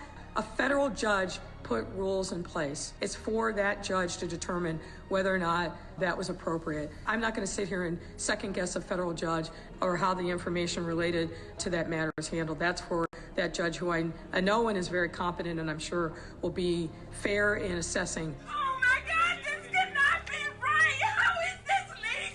Because the COPA has not yet made a decision in 22 months on this? I just, look, we got to fess up and we got to clean it up. You have the wrong place! You got the wrong house! No insult level. We will and we must continue to say her name. No, we don't. No, we don't. We don't. Y'all, she got her bag. We don't have an insult level. We don't. Like, y'all told me to stop talking about it because she got paid. There was no cost. That's, but alas, there is no black insult level. It's the Maze Jackson Show. I'm your host, Maze Jackson. Anybody? Insult level, give us a call. I'll let you call me before I go. But if not, this is the Maze Jackson Show, where every single day we ask the question, what's in it for the black people? This time I want to know, is there any insult level? Like any? Well, if you don't like it, you still tell them. May said, we out of, hey, you know what I forgot to ask? Did they let any Haitian immigrants in? I was just curious. Did any Haitian, like, they didn't get no Haitian immigrants? All right, so any aldermanic candidate, you're going to have to come up with a statement. I'm going to be looking for statements from anybody running for alderman, especially in the open seats. All right, y'all, this is the Maze Jackson Show. We will be back. Oh, and tonight, don't forget, I'm going to speak to the Metropolitan Leadership Institute. That is the organization where I learned about self-interest, led by Juan Rangel. And guess what I'm talking about today? The presumed alliance. That there is no black and brown coalition. And matter of fact, I'm gonna play the author. I watched a video from the author yesterday, and what he said was gonna happen came 15 years earlier than they predicted. It is the Maze Jackson Show. So for Maze, Riis, and Ruthie, I am the host, where every single day we ask the question, what's in it for the black people? And if you don't like it, you can still tell them. Maze said, we out of here. Peace. Let's get down to business and go ahead and address the facts, man. Lightfoot seems more lesbian than black. Rahm Emanuel's another case. He was just as tired. 50 closed schools left much to be desired. Police had Anjanette naked on that body cam. They suppressed the footage so it couldn't touch a lot of hands. Reminds me of that 16 shots in that cover-up. Both of them similar, so I went and dug it up. George Floyd killed, a lot of riots happened in the town. Southside burned and they wouldn't let them bridges down. Grandmother sick, need a prescription and plus a couple groceries. You gon' have to travel just to get it now. COVID-19 out here shutting all the business down. Not enough SBA loans to even give around. So many failed businesses that you could put them in the